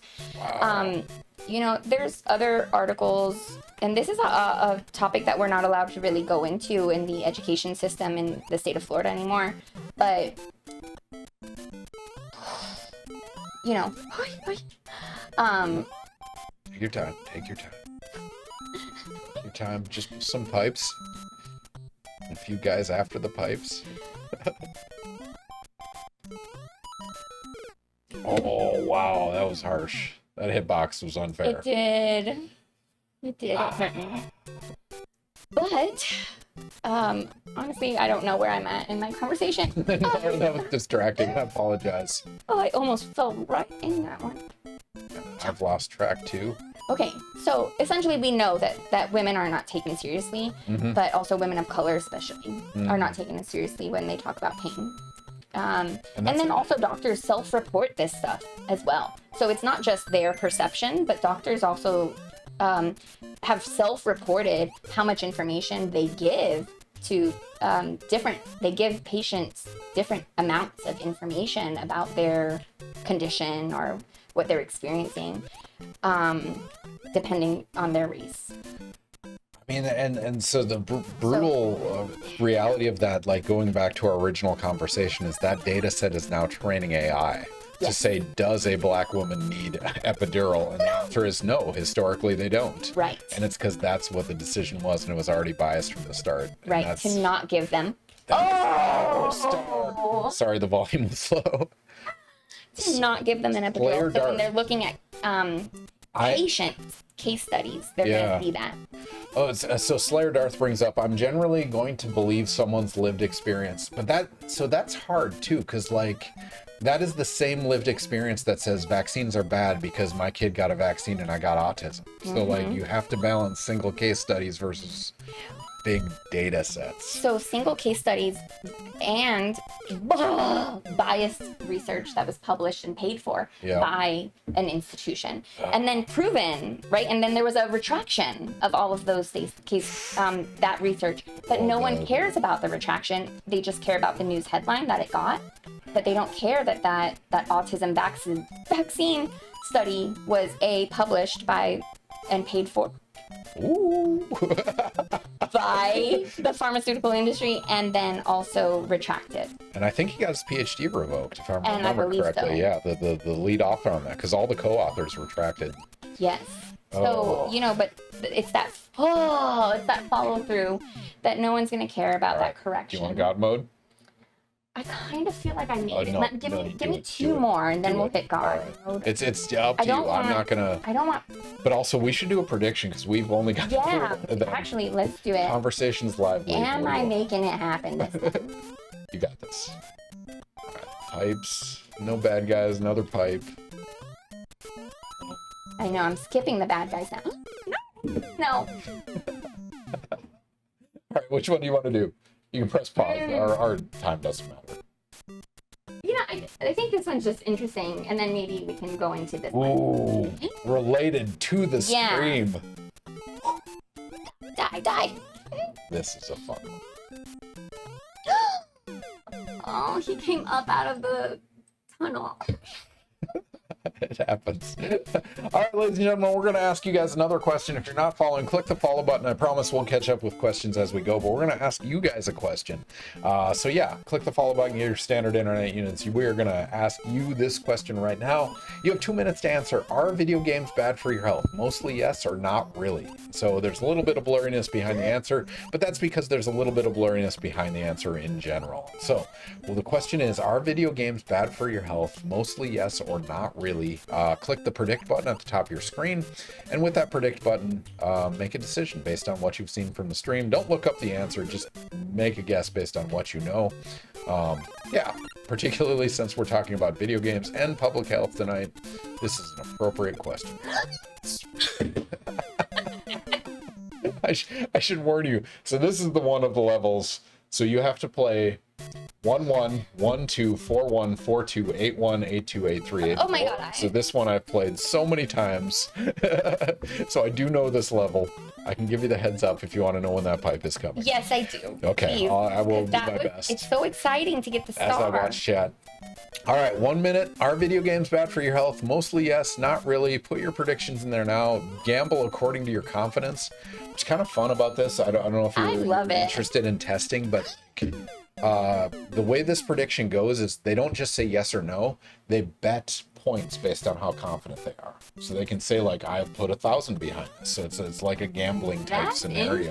And the payout is based on that, not the number of people. And I love that the payout is only for this stuff. Yeah, exactly. I love that it's not contributing to a gambling issue. I mean, it might, depending on how they respond to this, but... No, you know, gambling addiction, Kalshi, and all of those services that are now so prevalent in our communities that have had serious detrimental effects. So Minnesota outlawed them. Did you see that recently? I have not, Holy but... Well, they just voted. Yeah, Polymarket and Kalshi and... I love that this is like a safer method of that. But this feeds the same mechanism, right? The endorphins rush of imaginary points versus real money. But if you think about social media, right? Like some people just need to tap, like. So this is a good surrogate for actual exactly. that won't damage your life. I'm here for it. Like, oh. All right. So 94% of betting volume said not really. So D, what's the answer? Yes, not really. Video games are great for you. So actually, video games are being used in veterans. They're being used in the military. Elderly. The elderly. Rehab, yeah. They're being used volleyball. Interesting. I haven't heard that one. So volleyball players actually do eye exercises and play video games so that they can see the ball and be more reactionary. Oh, that's fun.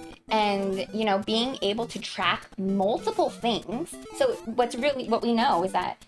Treat ADHD? That's another one from Secret Agent? Yeah. Wow. So people have a difficult time multitasking. And we have evidence to say that multitasking, people suck at it. Like, you can't really do it effectively. Like Jump. talk. That pipe is coming back. Like talk and play games. We're doing our best. But the more you do it, the more you're comfortable with it. And so this is why video games have become so prevalent. But they're also used to train drone operators. Oh, yeah. And war operations, right? So they practice on this all of the time now. Another fun fact, surgeons are better if they play video games. They are. Very meticulous finger control. Finger Dexterity. Yep. All tracking right. 3 multiple Goombas. things. Jump over. All right. Yes. Koopa. Oh. I couldn't tell you the coin block. All right. Let's get down the pipe. All right. Speeding. All right. And now. Star.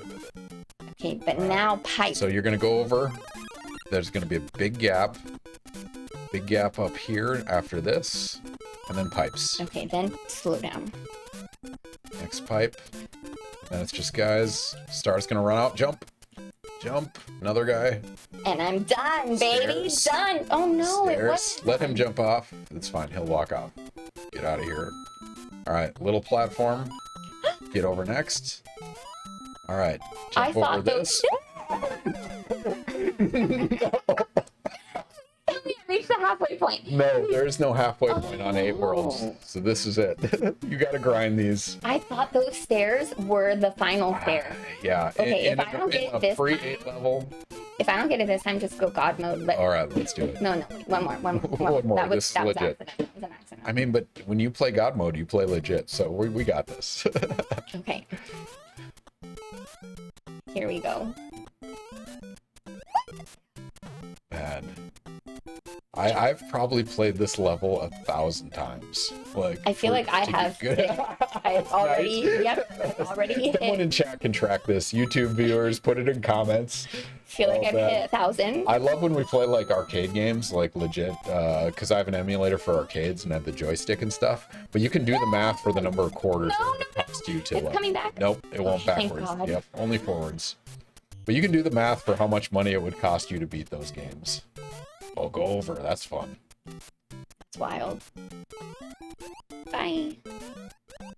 All right. Okay, now run. Speed run.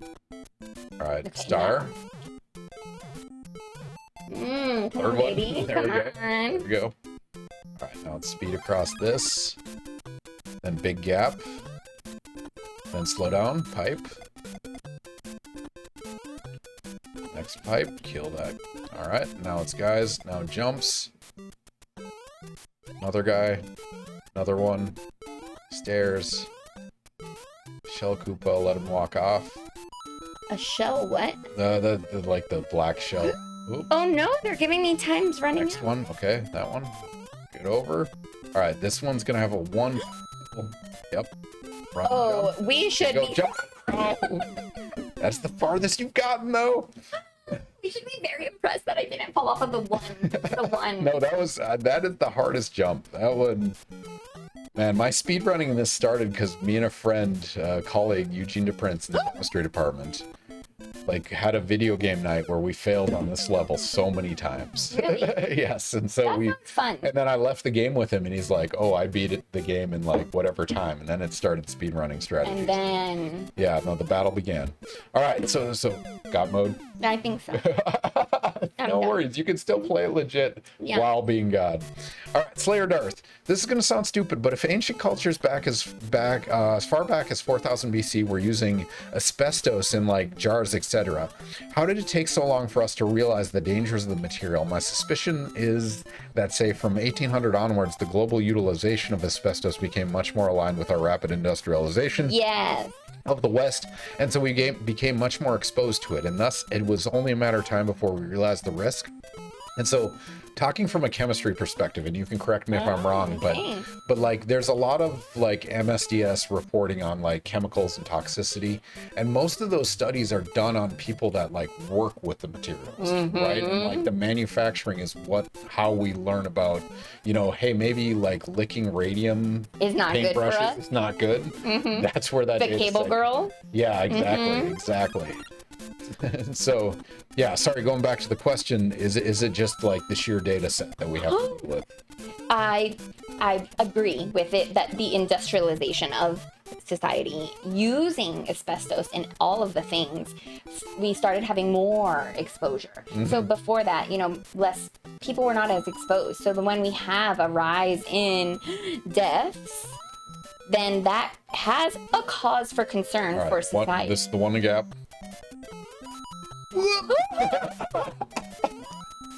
All right. you're Am I good. there? Am I there? Nope, No. Yeah, keep going. There's only a couple holes left, so you're good. It's fine. God mode. Oh, you see, but I don't play with. Okay, so this is the final staircase. Okay. This is the level beating staircase.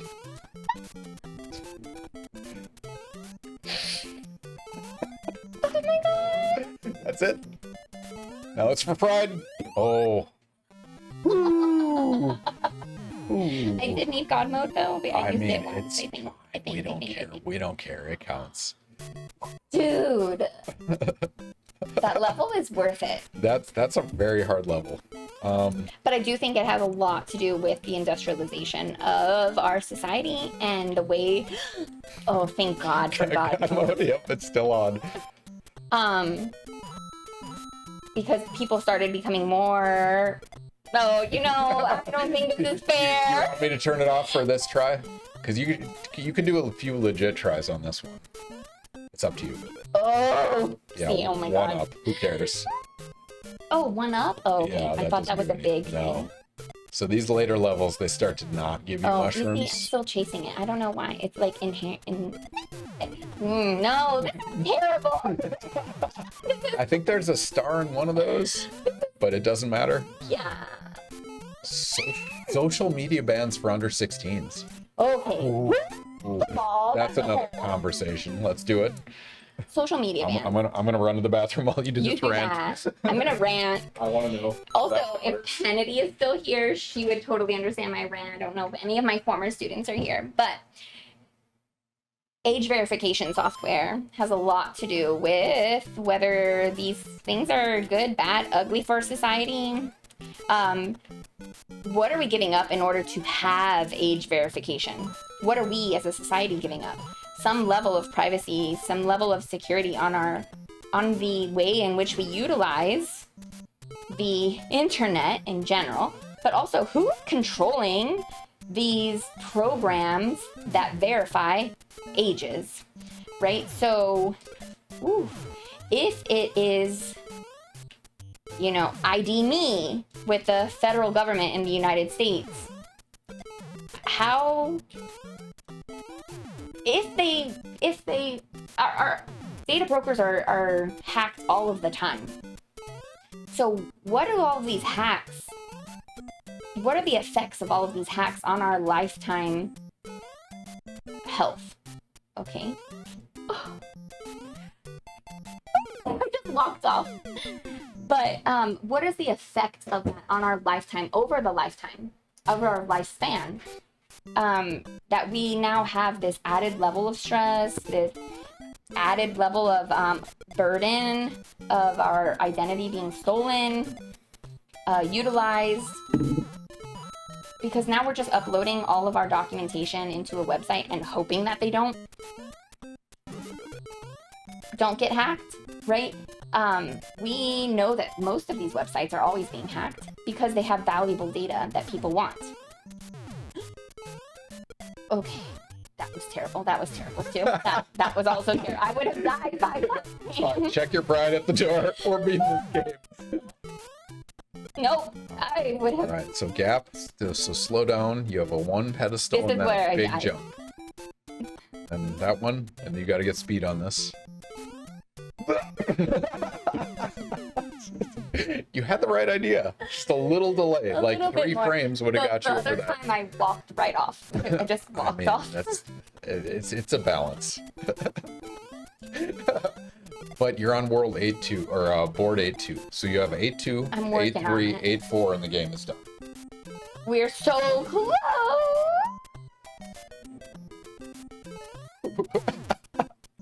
God mode solves all problems. Oh, that one. I think you would have killed that actually. I don't think that would have been a death.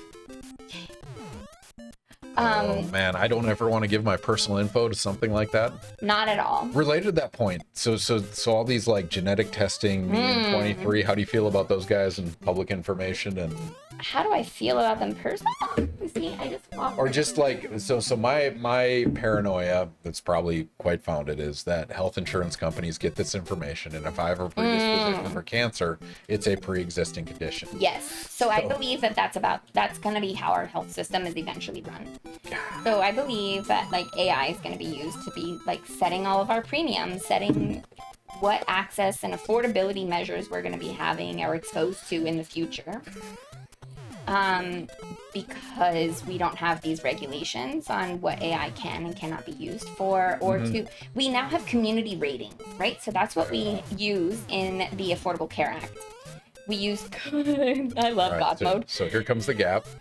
All right. So we use community ratings. Okay. All right. So you can get What up, do you think? You can get one you more? can move over a One little more? bit more. You can get like run. Oh, it's so close. So close. I don't know if you can run off the pipe. It might give you enough speed. We'll try it this time. Yeah, let's do it. I'm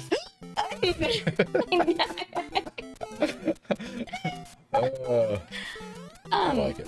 So the more data that they get and utilize, and without regulation on how and when, and they utilize that information and what they're able to do with that information, and how much control we have over what information we share. So for example, Airbnb, you have to upload a license. That's such right? Yeah, like, yeah. For what? Like, that's just to verify that I'm who I am, who I say I am, which is important. But so you think I can run off of this? I don't remember. I think it's worth a try, because if you can. Oh yeah. So if you would have jumped off the last one, you would have had enough speed. So I think that's the strat. Okay, I Do still the have run. to jump. Yeah, run, you have to and jump. then I still have to Yes, jump. you have to jump. Good. Okay. All right. That guy No, would we're have good. killed me. It doesn't. Under. Okay.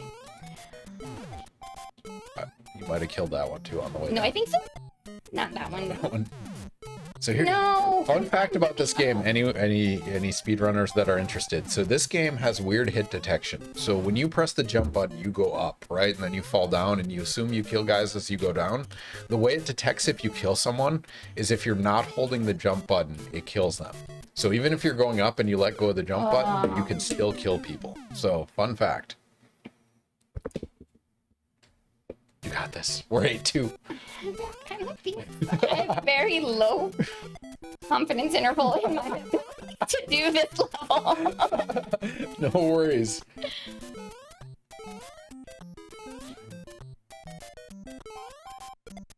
What I respect is you're still playing it legit. Even if you have God mode, you're like, I'm gonna commit. I'm gonna try not to die, and we're gonna do this. I mean, I don't want to completely suck. I think this is the hardest jump. And So here. Maybe it depends on where you start running, but we'll try it. Try it from the edge. No. Yeah, so Am maybe I it's right like in the start hole? from the middle and then it gives you enough distance. Hole's my greatest enemy. Yes, secret agent. Yes. That's awesome. It is mine. Oh, thank goodness. All right, catching up on a few things. Please. Secret Asian. Some elementary schools use it to create a pattern of growth mindset and to help kids not get frustrated when they can't immediately do something. That might be video game related. I'm sorry if this was in that conversation. No, that's great. I mean, that's I rant about this too, because like modern video games have too many easy settings, whereas we grew up with shit like this where it's like you either do it or you don't. There has to be some developmental quality behind this kind of Resilience? Yeah, exactly. But that's entirely anecdotal, and why I make my kids play games like this. But I think it also... Wow, that was luck. I think it also has a level of resilience, because if you stick with it...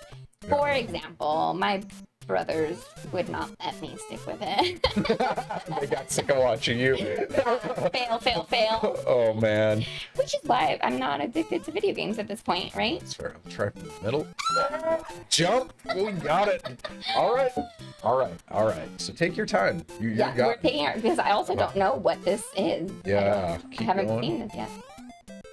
Guys, then there's going to be a hole. Oh, another hole. You can jump over the entirety of it if you just speed. Yep. Okay, now you're good. Now you're good. Keep going. There's one more hole and it's on the stairs. Okay, take your time. This is the last stairwell. So as long as you hit these... Oh, Where are you? that was it. Oh, man. Oh, holes. Okay, Right. I got this. See, like this builds resilience. Even with cheat codes, these games are really hard. But not only resilient, but confident, ability, technical, like grit, right? Yep. Yeah. I'm god moding it, but I mean, you've already beaten this legit. That's fine. it builds grit, right? Like And I do feel that that's something is very important in our society. People are studying it. I don't study grit, but I think it's super important. You got a strategy. Nice. For it's a big hole. You can jump over this. no. A little more speed. But you know, like a lot of students, even like with the paper feedback, like the feedback on their writing, are not used to experiencing difficulty. And that's what's crazy is that's one of the hardest part of our job as faculty, getting a paper or a grant or whatever rejected. And sometimes it's legit. Most of the time it's just bullshit reasons you don't agree with. God. So, and then also teaching my students how to do peer reviews and the bureaucracy of a peer review, right? Like then you have to respond to each line of a peer review to appease reviewer number 3. Thank you. Now it's easy. That part is Resilient. oh, God mode. Okay, no, God mode. No, get speed. Oh no. Okay. All right, sporty stats.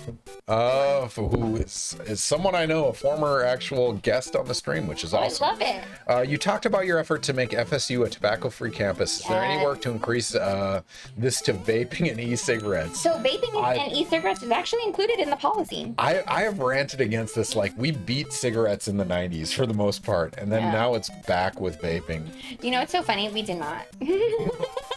You said in the 90s. It was pretty good though, right? Like getting rid of the public, the smoking rate went down a lot. A lot. Yeah, but definitely not. I would not use the word beat. Yeah, no, that's fair. We didn't win.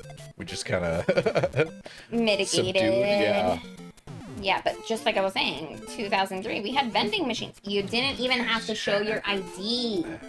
You get what I'm saying? But like not having it in airplanes, public restaurants and stuff, like that was all huge wins, and the rates went down dramatically, right? Yeah. I just ran it was close.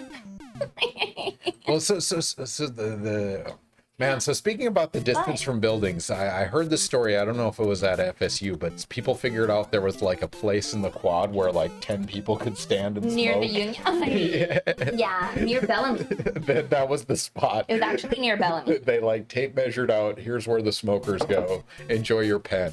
So we, as in me and the Breathe Easy team, mapped it out, and we placed a big clear cylinder.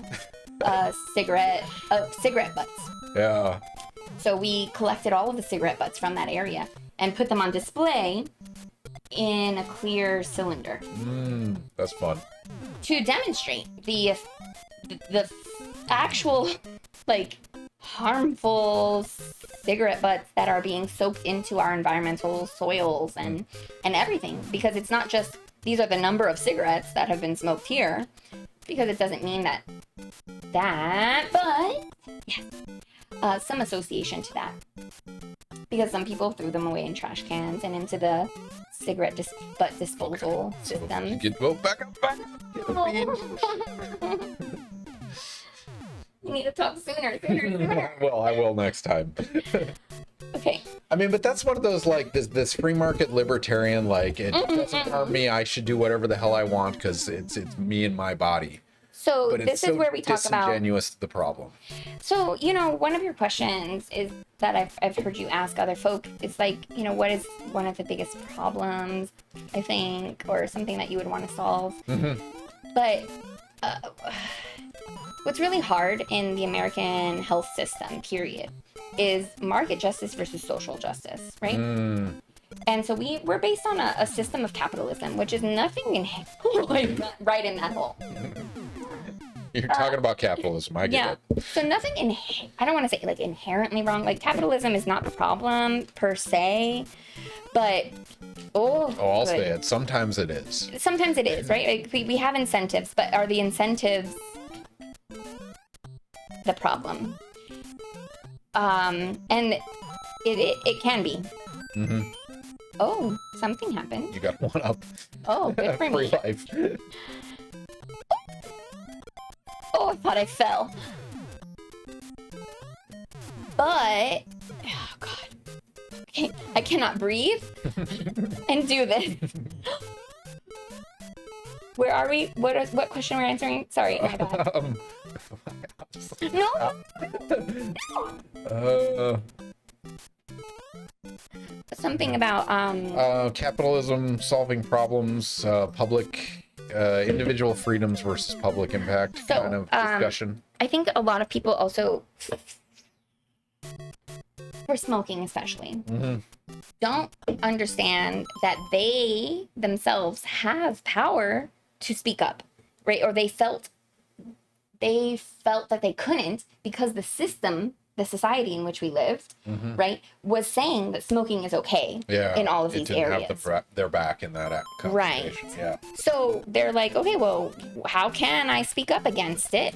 Yeah. And so one of the things that we did at FSU was find people that had health issues and then promote the fact that FSU wants to have alumni that are healthy, that have long lives to live. We don't want our alumni dying early. Yeah, you got to make that money before you donate. Right. And we wanted to really show that, right? Yeah. That like, if our alumni die early, then what kind of society, why are we even training them? Thank God. And so we were able to... Let's kill these guys. Big run up. This is where I run? Big jump, yep. Big jump. All right. Thank goodness. All right, so get over all this. Then we have the stairs and a bunch of holes. You're not in a hurry. You don't even have to press B on these necessarily. Get them out of the way. All right. Get it? Yes! Get it. 8-2, everybody, 8-2. Oh my God. Okay, I think we're gonna go right into that NARC game. No, we are. That's fine. You're gonna do this though. I don't care. What's awesome is this one has very few holes. Oh, thank God. The holes are what gets me. Yep. No, this is a very challenging level if you don't have God mode. Oh, I thought I got him. You jumped right. He jumped right to the... The hammers kill you? But he jumped down. I thought he could only jump Today I one learned level. God mode does not apply to hammers. So this might be more challenging than I thought. so the strategy here is probably go past him. Just run right through him. Oh, no, because I have to jump.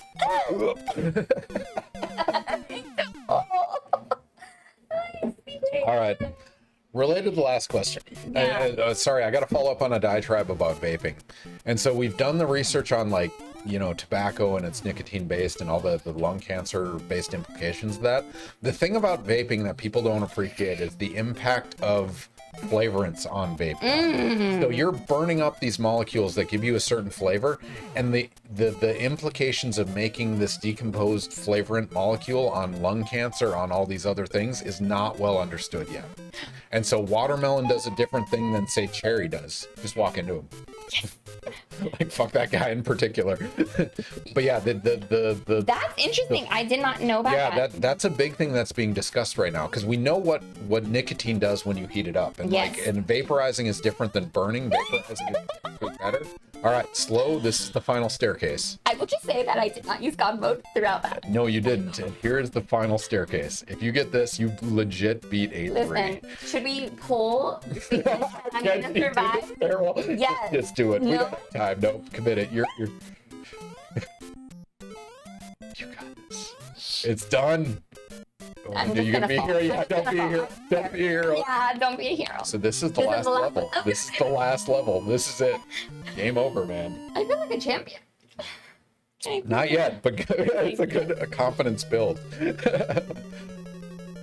But yeah, the vaping thing, that's something Huge. That's being studied right now, because there's no, like, the regulatory bodies behind flavorants and things like that doesn't really exist. No. And so I think this is going to have far-reaching implications. For over a decade, we have been trying. Oh. No, there's a platform right there.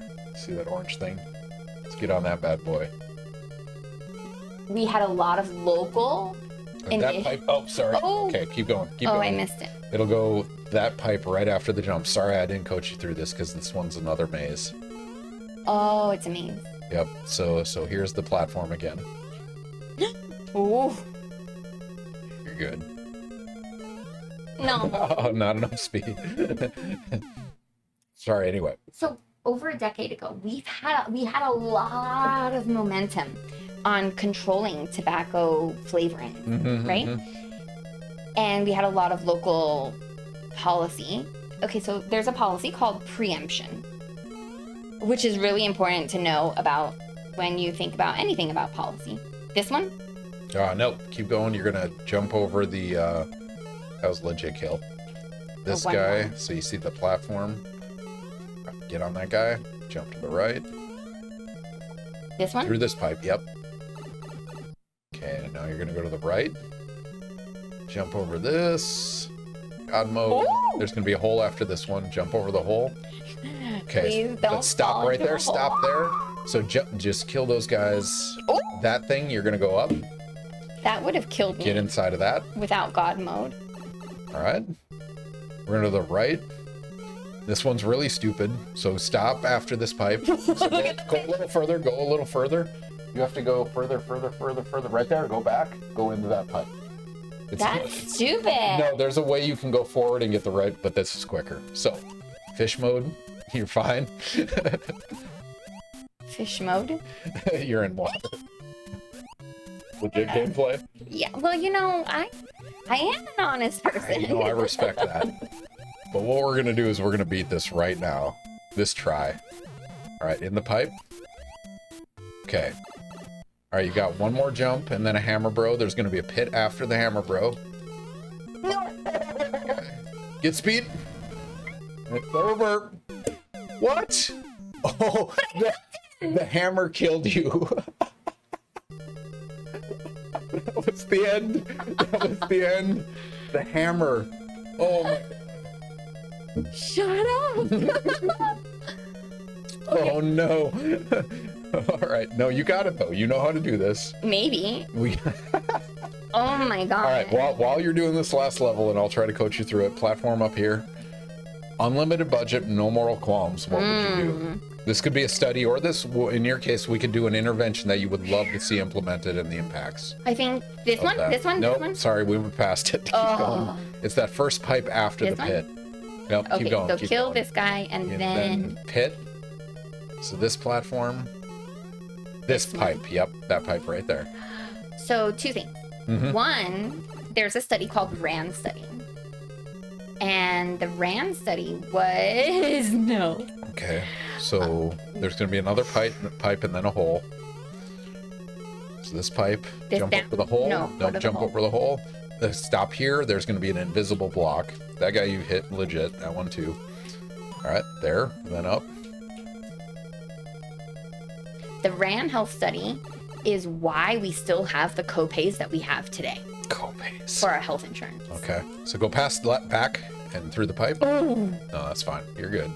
Down. So, the RAND health study was a longitudinal study that said, looked at why. So, if people have some skin in the game, they have to pay some copay.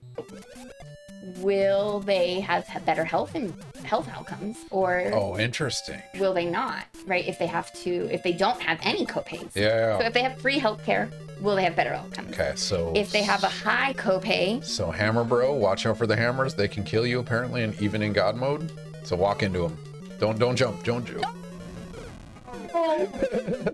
I would just stand there and kill the hammer guy. yeah, I didn't Yep. know I can just Yep. walk into him in God mode. I'm still trying to play too honest.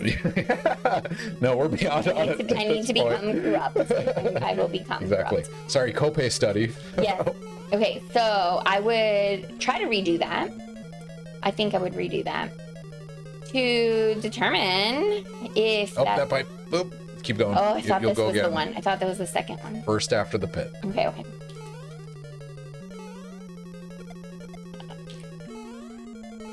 Oi! Okay, so we still pay the same amount that we paid back in 1970 because of the RAND health study. Yep. So would that amount change today? Oh, interesting. Because some copays have gone up. Yep. And are we now... But like the incentive response, is it the same as it was with the increased dollar amount? Right.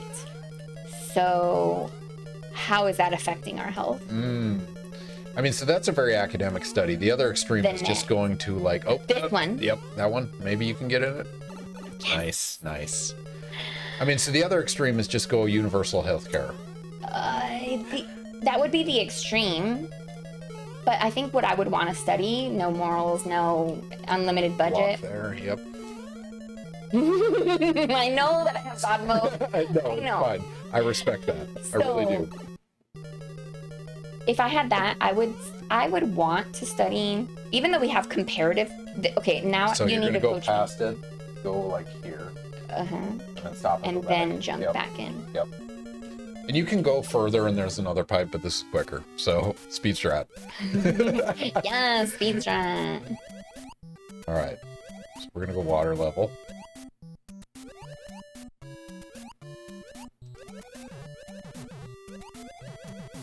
All right, and then through this pipe. Okay. Listen, now you're gonna go right and just jump and get past the hammers. As long as you get through the hammers. Hammers. When he jumps up, he doesn't throw. Okay.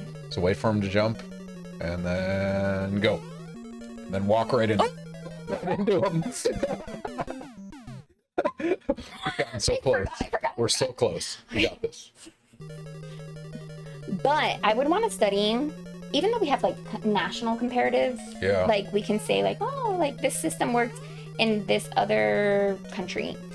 I would want to study how it works with health behavior of this one? Yep. The U.S., right? So I would want to remove barriers to healthcare access, to screenings. Man, so much preventative. And man, I saw an awesome... How do we incentivize prevention? I saw this really awesome study that if you replaced TSA agents at airports... Oh my God, I didn't see me. I lost track of me, and I thought I was a turtle.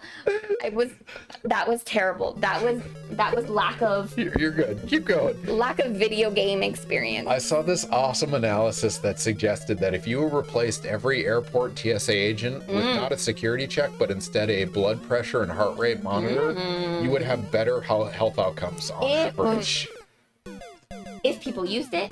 Yeah. Well, no, it'd be mandatory. You can't get on the plane until you do a heart rate monitor and you do a blood pressure. So if I don't know what those numbers mean and I don't care about, and I don't have, no, that's fair. And I don't have a primary doctor to then ask and then go to. But even assuming that, like, there'd be a certain percentage of the population that would benefit from that were the right demographic to do that, and your outcomes would be better because the number of people that die from airplane bomb attacks is quite low compared to those that die to like 100, right?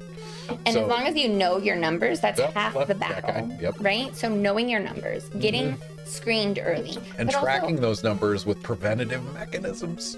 Anyway, that are supported. I'm just a chemist. I'm ranting on your field, but that are supported by policy action. Yeah. Right. So if I know I have this number, but do I have a doctor that values what I'm saying? So we haven't done a prediction in a while. I need to do this one because it's related to the conversation we're having. This question right here. This tunnel? Left. That left tunnel. No. Keep going. Sorry, I'm just... No, I failed. Oh, that one. Sorry, no, it is that one. I think that one will get you in there, too, if I remember correctly. Yeah, you're good.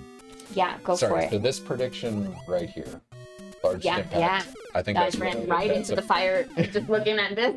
Fire? Oh, fire killed you. Fire kills you, axes kill you. Oh, God, but the bad guys don't kill you. Okay, I learned something about God mode today. Yeah, you have to be really sucky to know about what doesn't kill you. I mean, health laws are written in blood, as are Mario rules. So, yes. All right, we're going to pop up a prediction right now. Those of you that are still here, we're going to ask you guys a question. The question right now is, what has the larger impact on public health? Is it implementation of laws, or is it public education? Like, does that knowledge impact more? completely connects to this issue that we're talking about. Lava. It's fine. No, you're so close. We got this. All right, put your predictions in there now. Click that. Wow, I put that at 30 seconds. I'm gonna run that one again with a longer period of time. Okay. Tell me which tunnels to go down, because I clearly don't remember them. No worries. All This right. one. Yep, that's the one. All right. What has a larger impact on health? Sorry, I only put that for 30 seconds. I'm not gonna lie. I've been drinking several rum and cokes tonight, and it gets a little blurry at the end of the night. All right, Box. pipe there. Yep. Box after Goombas or Koopas. Right, that guy. This is the one where you go a little bit past the third pipe. Pause and okay, go past it. Okay, back. Oh, or that one. That one's You fine. said the third. That one's fine. Okay. That'll get you there. It's just slower. Speed strat. All right. I'm going to pop up a question for you guys right now. You're going to have 2 minutes to answer this question. The question is, which has the bigger impact on public health? So if we're going to invest tax dollars, should we do it in terms of generating laws, or should we do it in terms of generating educational strategy? Okay, stand there. Oh, all right. Big jump. I don't know if those kill you. Hammers definitely do. Done. It's done. Thank you, Mario. The quest is over.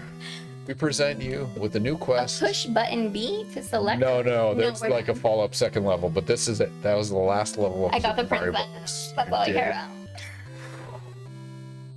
about. did. Dude. Yeah, you beat Mario. Okay, but like. It took 2 hours 2 and 30 hours. minutes. It's 2 hours and 30 minutes. Doesn't 2 hours matter. and 30 over You the minimum. You beat this. Like, if nothing else, that's accomplishment. Like, that feels... No, I feel accomplished. I've never played those levels. I maybe played like the first 4. It gets hard later. Those are very challenging levels. I blame it on my brothers. I hope they're watching. I hope they see this. Lynn and I were rooting for you the whole time. Thank you, That's guys. GH32. I don't remember GH is. Yeah, They're that's Miami. George. Miami, Yeah. Wow. We got distracted from questions. That's Yes. fine. That it doesn't matter. But let's answer them now. We did not. All right. Do you want to relax and just like... Can I have a Coke though? You Or, can I mean, have I know Coke. I'm drinking water, but This is all yours. Thank you. I appreciate So, it. oh man. So it's 10:30 right now. You're probably 9 minutes away from starting NARC. Do you want to play something else, or do you want to just chill and relax? okay. I kind of want to chill and relax because it's so hard to answer questions at the same time as it is to play a game. Yeah. And Duck Hunt, we were getting like there might be all those errors, Yeah. but I I do mean, want we to play Duck Hunt. We could also do Game Boy Tetris. God. Okay, whatever's easiest for you. But I'm totally fine with answering questions We can try some Duck because we Hunt. got some good ones. No, and that's what's fun about the stream. You never know what's going to attack you from nowhere in terms of questions. Can I just tell you guys how sweaty I am? But you beat Super Mario Brothers 1. And even if it was with cheats, not a lot of people can say that. So kudos to you. It's amazing. Honestly, I feel like I've accomplished something in my life.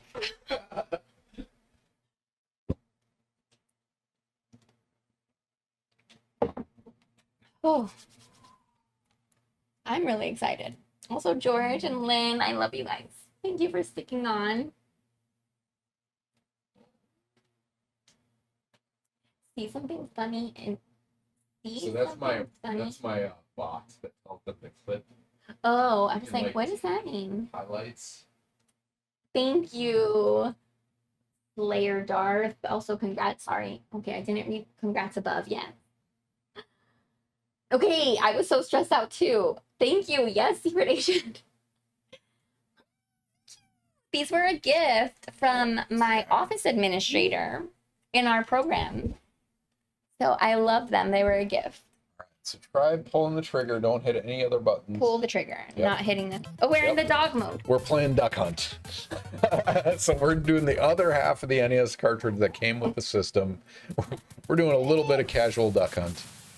So yeah, you know, look at the mouse. Okay. You get that little pointer. It might not be calibrated. It might be off. I'm okay with being off. Yeah, I will be okay. just point the mouse. Do you guys remember Duck Hunt? Oh man, everyone wanted to shoot the dog. I feel like we had 4 games when we were young, right? That sounds about right.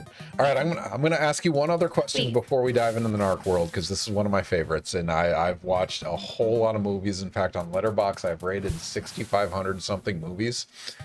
What movie or TV show gets your discipline right? What gets it wrong? Just in terms of how it captures public health and the response. You track the movies you watch? So I used to do it on Netflix, right? When Netflix had the star system, and then they changed to up and down. And so I ported all my Netflix ratings to Letterboxd, which is a website, letterboxd.com. And so now I track there. So I actually know how much I've rated. I can sort by high versus low, so I know what I've viewed.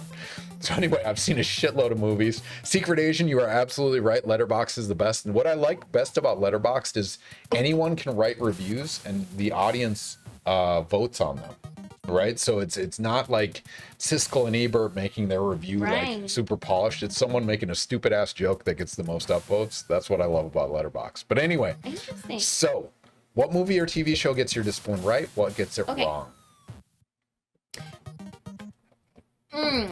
So I think, first of all, in public health, as I mentioned before, public health does its best work when we're not in the news. So any movie that gets it right is not about public health. That's true. Like Independence Day, aliens were the problem, not a contagious virus. Right. But Contagion, for example, that's a fun one. That does a really good job about public health response to a virus, right? Like an epidemic, a pandemic, actually. So I think that Contagion does a good job of capturing that part. But any show, for example, Parks and Rec, right? Click it again. Any show that kind of shows how systems can affect populations is public health, and does a really good job. Like, so The Wire, or Succession, right? Because it shows how this system, even of the wealthy and powerful, they are setting up a system that can then affect the lay people disproportionately than them. Right? And so that really shows how these policies and systems in which public health operates within can set up these disproportionate systems in which function for societies to experience their healthcare. Perfect outcomes. Duck Hunt level. You did it. All right, followed by GH. In your opinion, how accurate was District 9 compared to how we actually respond? Have you seen District 9? Is that Hunger Games? District 9 was it was an alien contagion. The guy was like a health agent. They had a ghetto for aliens versus and then there was some canister that okay, so no District 9 on that. No, isn't that part of Hunger Games? District 9 is part of Hunger Games. Christina's asked about The Incredibles. Did The Incredibles had a contagion? I don't remember The Incredibles. I apologize. Oh no, Slayer Darth House. Have you seen House? Oh my god, okay. That's interesting. House is interesting. I think anybody from the medical field would say that House is interesting and totally not real life. But the fact that he essentially operates from a holistic point of view, from a person's illness, is what's so interesting about House. Oh man, what is going on with this? It's just trigger, right? Yeah. It's like it's pointing off screen and it's panicking. I think so. Sorry guys, there's a weird sensor thing. I should show you this shot after it, but anyway. House. How about maybe Tetris. Outbreak? How was the movie Outbreak? Outbreak is similar to Contagion. Yeah. But I think Contagion does a better job. Oh, interesting. Because it focuses on the public health system. Outbreak, I think, does a better job about the public's response. More realistic.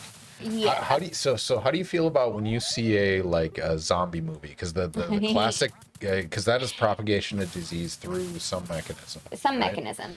Okay, I can follow you on that. Yeah. I don't think I have ever felt any way about a zombie movie in the past, but I can follow that. The primary reason, the primary mechanism, again, is public health is prevention. But when there is a disease outbreak, it's how do we get society to understand that what they do has an effect not just on them, but on their neighbors, on the people that live and serve them. Yeah. Right? Live nearby them, serve them, have some sort of role in their lives that they may not value until that service is no longer there. Yeah. Right? So I do think that any of those movies, zombie movies, show you how society can disintegrate so fast. Rules of society. So, for example, the smoking policy on campus, FSU's campus, we have preemption laws in the state of Florida. So what that means is that we can't set a policy that's stronger than the state, right? So if there is no penalty for smoking in a public space at the state level, then there can't be at the local level. Yeah, then it's just a suggestion and not a law. So our policy on campus is a peer pressure campaign, right? Yep. And in order to make that effective, we released messaging back in 2014 from those students with one lung, from those students that were pregnant, from those students that had asthma. But no additional messaging has been sent out since 2014. So the peer pressure of the campaign has essentially disintegrated since, which is why we have an uptick of not just because vaping also became so popular since then, but because all the people don't also know how to approach a smoker on campus. Yeah. So I feel completely confident in approaching a smoker and talking to them about, hey, do you know that FSU campus is tobacco free? You cannot smoke this vaping product on campus. And saying that with authority. And then also being able to handle the repercussion of that, right? So we haven't put out any of that kind of messaging to empower the non-smoking community to speak up for their rights to clean and fresh air. Yeah. Right? And so how do we address that peer pressure campaign? Because we can't penalize them. We can't fine them. We can't, there's no incentive to not smoke on campus aside from you're following a policy. Good for you. All right, so we're at 10:40. It is time to move on to NARC, but Secret Asian, you talked about the technology behind the light gun. I'm just going to talk about it briefly because it's really cool if you guys haven't looked into the science behind the light gun. The way they did this on the Nintendo is they had basically a gun that was hooked to the Nintendo, and what it saw was a white spot versus a black spot. And so that flash you see when you touch the trigger, everything goes black except the duck, which is white. And so the original detector looked at white on the screen, but it was particularly designed to do the refresh rate of a CRT TV, the scan rate TV, the big bulb TVs, and it doesn't work on LCD screens. And so what we do on this, I'm going to show you guys the behind the scenes on this because it's kind of cool that it works. You could point your gun down and we're going to let this guy die. I'll relax. We're going to close this. I'm going to show you guys the software that this light gun uses. Okay, so now point it at the screen. It's actually a camera that detects the position on the screen. So that's how this particular light gun for an LCD works, because the original NES does not work for a light gun. And so, all right, with that, we'll pause. You'll go to the bathroom, and I will take care of setting up the next game so you guys get a little bit of factoid on that. But yeah, if you're interested, you guys can pick up a light gun. It has a camera at the end that actually detects the position on the screen, and that's how it decides where to shoot, which is kind of fun. All right, we're going to transition back. We're going to close the night with NARC. And so I'll wait for Dee to get back.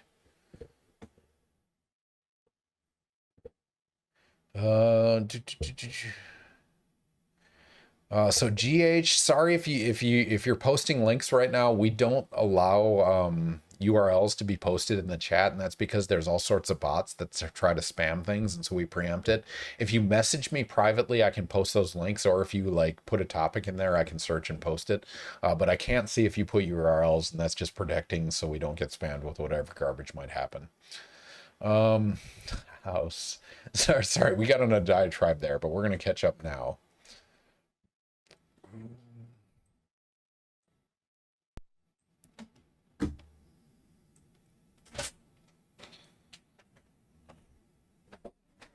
All right. We are back, ladies and gentlemen. Are you ready for this? We close every single stream with a game called NARC. It is a stupid game, but speaking of public health issues, drugs, alcohol, all these things are problematic. With that said, the war on drugs, I mean, clearly we've won that already, but we're going to win it again tonight because of NARC. NARC is a game that was released in 1988, and it was a, I don't know, war on drugs, whatever. You can see the license plate, Just Say No. This is a byproduct of Dare and Nancy Reagan. Just kidding. They have nothing to do with this.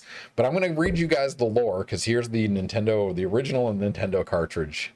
And so, NARC, no one had the guts until now. You are Max Force. Your mission, bust Mr. Big and destroy his dreaded criminal empire. Seize all contraband, stolen money, illegal weapons. Use rocket bombs, high-powered machine guns, apprehend all suspects, protect the innocent, punish the guilty, and stop at nothing. So this is Dare the game, or War on Drugs the game, and you are going to be playing it tonight. And the qualifier about this is I make every single guest play this game with infinite bullets, infinite rockets, infinite lives, and you're going to do it as fast as you can.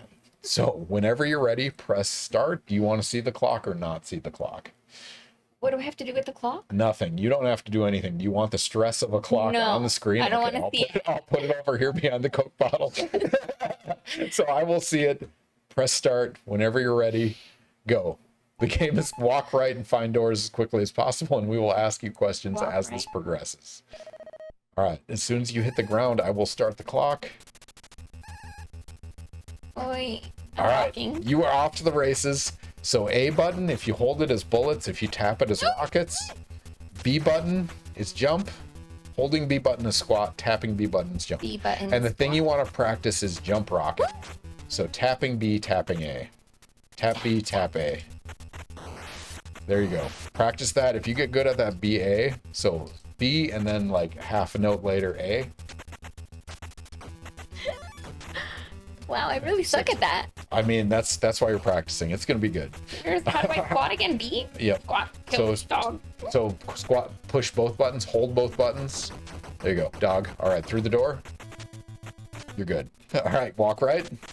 Wait. It kills me. So good strategy is to jump through the level. All right, I got to catch up on a bunch of stuff because we went on all sorts of diatribes. Let's do this while you focus on that. Slayer Darth wants to know, what are some of the most disingenuous statistic tricks you have seen people use with public health? We have economists in the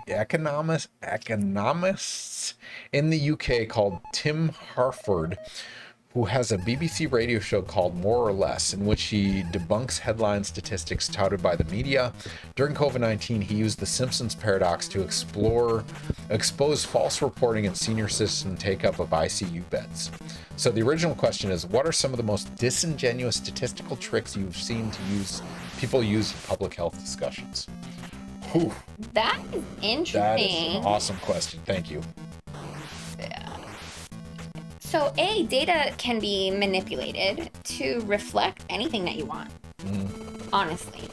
And that is what's so hard about believing any data that you see. So like, I like to tell people and inform my students that you really need to, you need to understand the methodology of any study to understand. All right, sorry to interrupt. So you're gonna shoot these guys in black with bullets. So hold A. Oh. And shoot them, and one is gonna drop a blue card. Okay. So kill the guys on screen. Yeah, walk. Blue. Yep. What about these green cards? Oh, doggy. So hold both buttons, you can kill the dog. So both buttons, dog, yep. So shoot the blue guy wearing black. Oh, try that one. Next one. One of them will eventually drop. Oh, there it is. Flu card. Yep. Okay. Sorry. Back to the question. Statistical tools for manipulating people. Okay, thank you. So I think it's really important to understand the methods of any study. What is the size of the population being studied? And then what are the results suggesting? Like, how powerful is the discussion being expressed, right? So is it that they're saying, yes, people are everywhere dying and this is going to affect everybody, or are they saying that there are limitations to the study? Okay, just go right. Yeah, just go right. Okay. No value in killing. You know, it's important to understand the limitations of any study, because no study is perfect. There is no such thing as a perfect study. Even the gold standard studies, like an actual control study, is not going to be perfect, because you can't control a lot of times for the covariates in life. So you're going to go down to the car and press jump button, tap I've B, seen people tap B, do this. stay on the bottom. Yep. Tap, so tap. get near the car. I know, down, but he's down, shooting. down. Press down. It doesn't matter. All right. Press right. Stay on the bottom. You're going to hit bombs. It's fine. Keep walking. All right. Progress. You saved like 3 seconds. I haven't seen bombs in ever in any of the episodes I watched. That's fine. Okay. So I think it's important to understand any limitation that a study has, but also to understand the methods in which they conducted the study, because no study is perfect. And if you understand that no study is perfect, then you can, if a study can be replicated over time, then that is what makes it like a valuable study. It has some validity. And so understanding the validity of such study makes it more impactful. Keep going right. Okay. You can shoot them with a rocket, but Got it. jump rocket, practice it. Tap B, tap A. Calm it down. A little slower on the A. So tap B, and then on the way down, tap A. The A. Oh, sniped her. It's a helicopter. You earned that one. I'm dangerous. Yeah, no, you are. You're quite lethal. Not a lot of people shoot down a helicopter with a rocket. I can get A at the top, but it's B hard to and then get a little, A going down. A little later, yep. Oh, little baby dog. Both buttons. I know, they get me. Secret Agent said, don't worry about shooting dogs. They're on drugs. They're not normal dogs. But he's eating me. Both buttons. Die, Perfect. dog, Go die. right. All right. I'm going to keep going. Yes. Secret Agent wants to know, what current public health practice do you think we'll look back on and question? Ooh. Man, that's fun. So there's so many like historical examples of like health and I think general. we'll really question where misinformation comes from. Jeez. And why people in societies believe different informations, and the Stay on the bottom and go right. The trust. And then go up to the white line right there. You're gonna run into a wall, but keep walking and jump over the wall. Jump, tap B. Perfect. The trustworthiness. Keep going right. And you'll see another car, and then get in the car and go to the bottom. I'm gonna run to the restroom, and I'll be right back. In the car, stay at the bottom, all the way to the end of the level. Okay. But I think it's really important to understand where data comes from and why we trust it or don't trust it. As a society, why do we trust certain people and not others? And where does that doubt come from? Is it historical? Is it isn't the way that we've been treated? And so historically, different populations have felt different results, different expressions from different populations. Providers. But how has that changed over time? Is it getting any better? Is it the same perception? And why or why not? How can it improve? And I really think that we'll doubt those where misinformation comes from, how it is spread, what the outrage theory is, and why outrage and the algorithm, right, really seems to control the way that societies function. I do think that will be something that we question over time. But one of our 10 biggest public... I just got run over by a car.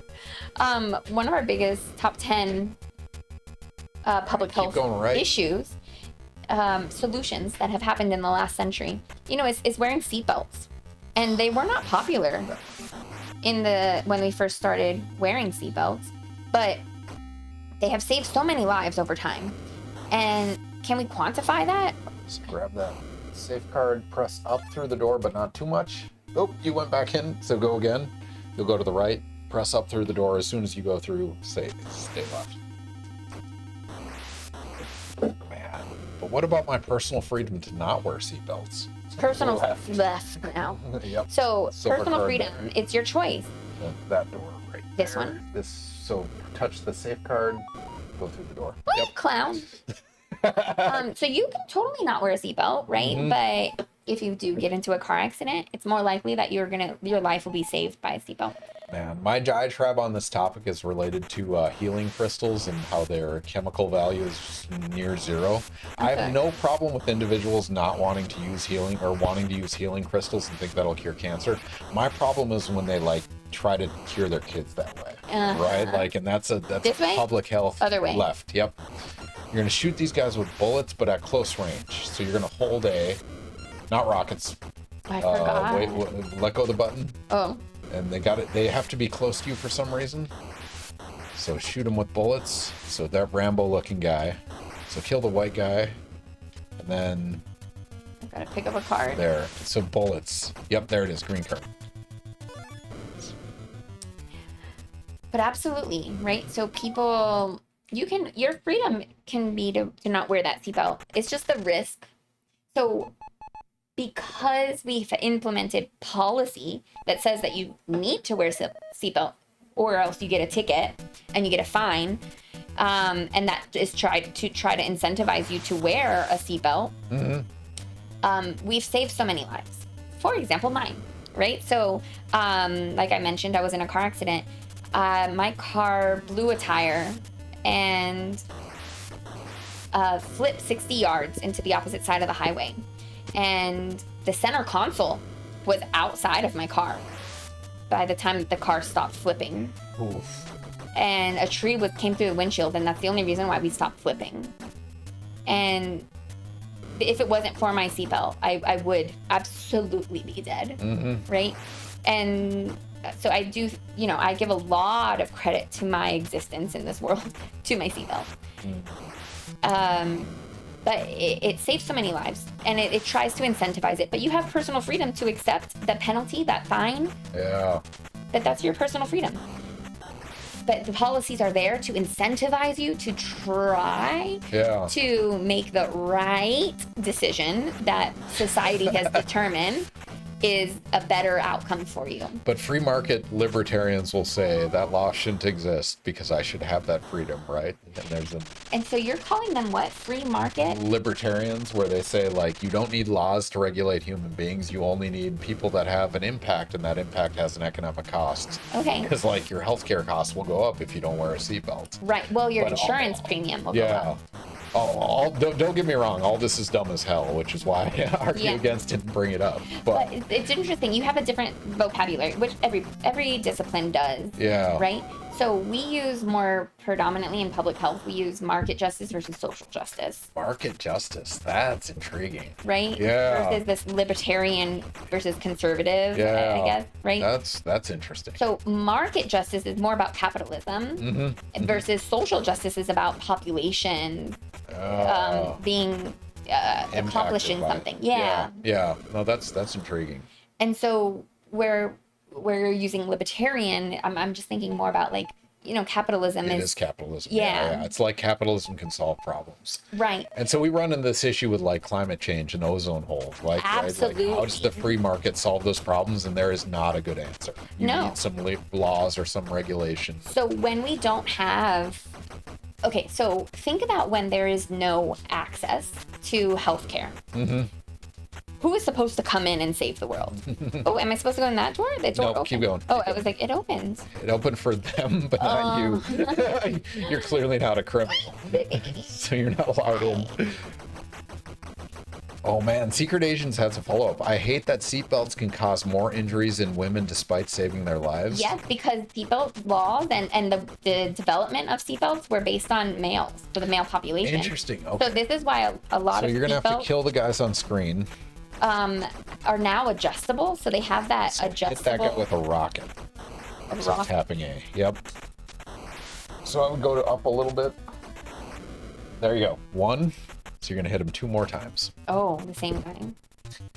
I mean, so adjustable seat belts exist for that, for the height differential. Mm-hmm. But even if they're not ideal for women, I gotta imagine it has reduced like fatality rates versus Completely. injury rates, no matter Completely. what. Right? So injury rates rockets, versus tap A. fatality. Tap A, tap A, tap A, tap A. Yep, tap A. there you go. Okay, so he'll come back on the screen. Tap A. Just spam the hell out of it. Sorry, it's a heavy topic and we're just casually discussing it while know. shooting a guy in a wheelchair. Anyway, all right, tap A. No worries, he'll come back. I love how the dogs get smaller. There you go. That's 2. Oh, no, One that more. should be 3. One more. One more. Gosh. Oh man, so many good questions. Thank you all for asking them. We're probably not going to get to all of them because Oh, I mean please these go gotta rapid focus. fire. I'm All right. ready. All right. I'm just Ooh, terrible. this fun one. So, Slayer Darth wants to know, what books would you recommend to people read to become better at debunking misleading statistics? Ooh, do you have any particular books? I'm like, actually, I don't think I have particular book on debunking statistics. That Merchants of Doubt book is pretty good. That I really enjoyed reading through that one because it was just like, here's the mechanism they use. Tapping A. So I'll come back. Tap A, tap A, tap A. Go down for you got him. Okay, left. Get that. He's going to dissolve into a card because that's how physics works. Go right. Key slot. Last boss. Okay, so that book. Yeah. Merchants of Doubt. I just Merchants. like it in terms of talking about like what mechanism they use to mislead with that information, but it's not statistic specific, but I strongly recommend it to anyone. But interested any in this. survey that you read, even like the U.S. World Report on like this is the best Top of program. the screen, go up. I'm terrible. We have to do all of it at once. All right, so you're gonna go to the top of the screen, run to the right, go to the top of the screen. You'll get away from his tongues. Top, move all the way up. Okay, if he's off screen, turn around, don't run back. Tap B, and then you're gonna tap A. A little later on A. Okay, go. You got right. You got plenty of room. Sorry. GH. The wheelchair boss is obviously on drugs too. Yeah, that's why we don't feel Absolutely, bad. that's why he's not dying. No, so we had, oh man, who did we have on? I gotta look up my previous guests. If someone from College of Education. Oh, Man, her line on this was spectacular. So she studies disability and things like that. We are not ableists. We will shoot So someone good. in a wheelchair or not in a wheelchair if they're a bad guy, because we don't differentiate between those. Later on A, on the way down. So like B, slow A.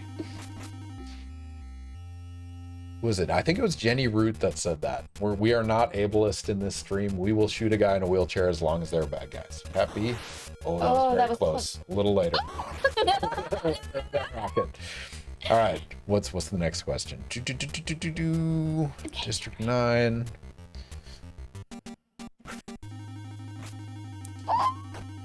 Wow, Slayer Darth. Could you make the case that a lot of our modern understanding of science started in the Victorian period? could I make the case for that?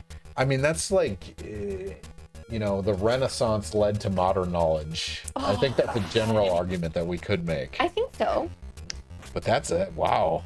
That's In terms deep. of public health, though. Yeah, I'm like, it's really deep. Also because the way that we control diseases are really back to understanding that. Closer. Closer a little bit.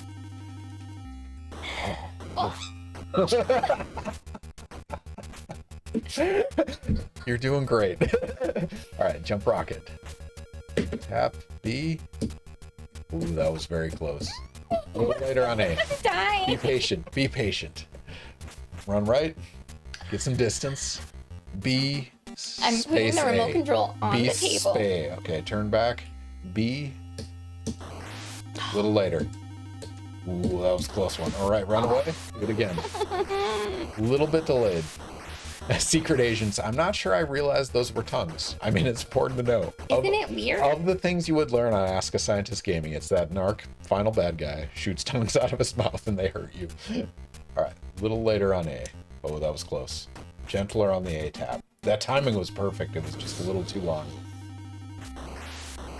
Oddly gross, but also sexual. Shooting tongues at you? That is actually, I agree. Which is why this is a public health stream. Oh man. All right. Wow. Predicted education.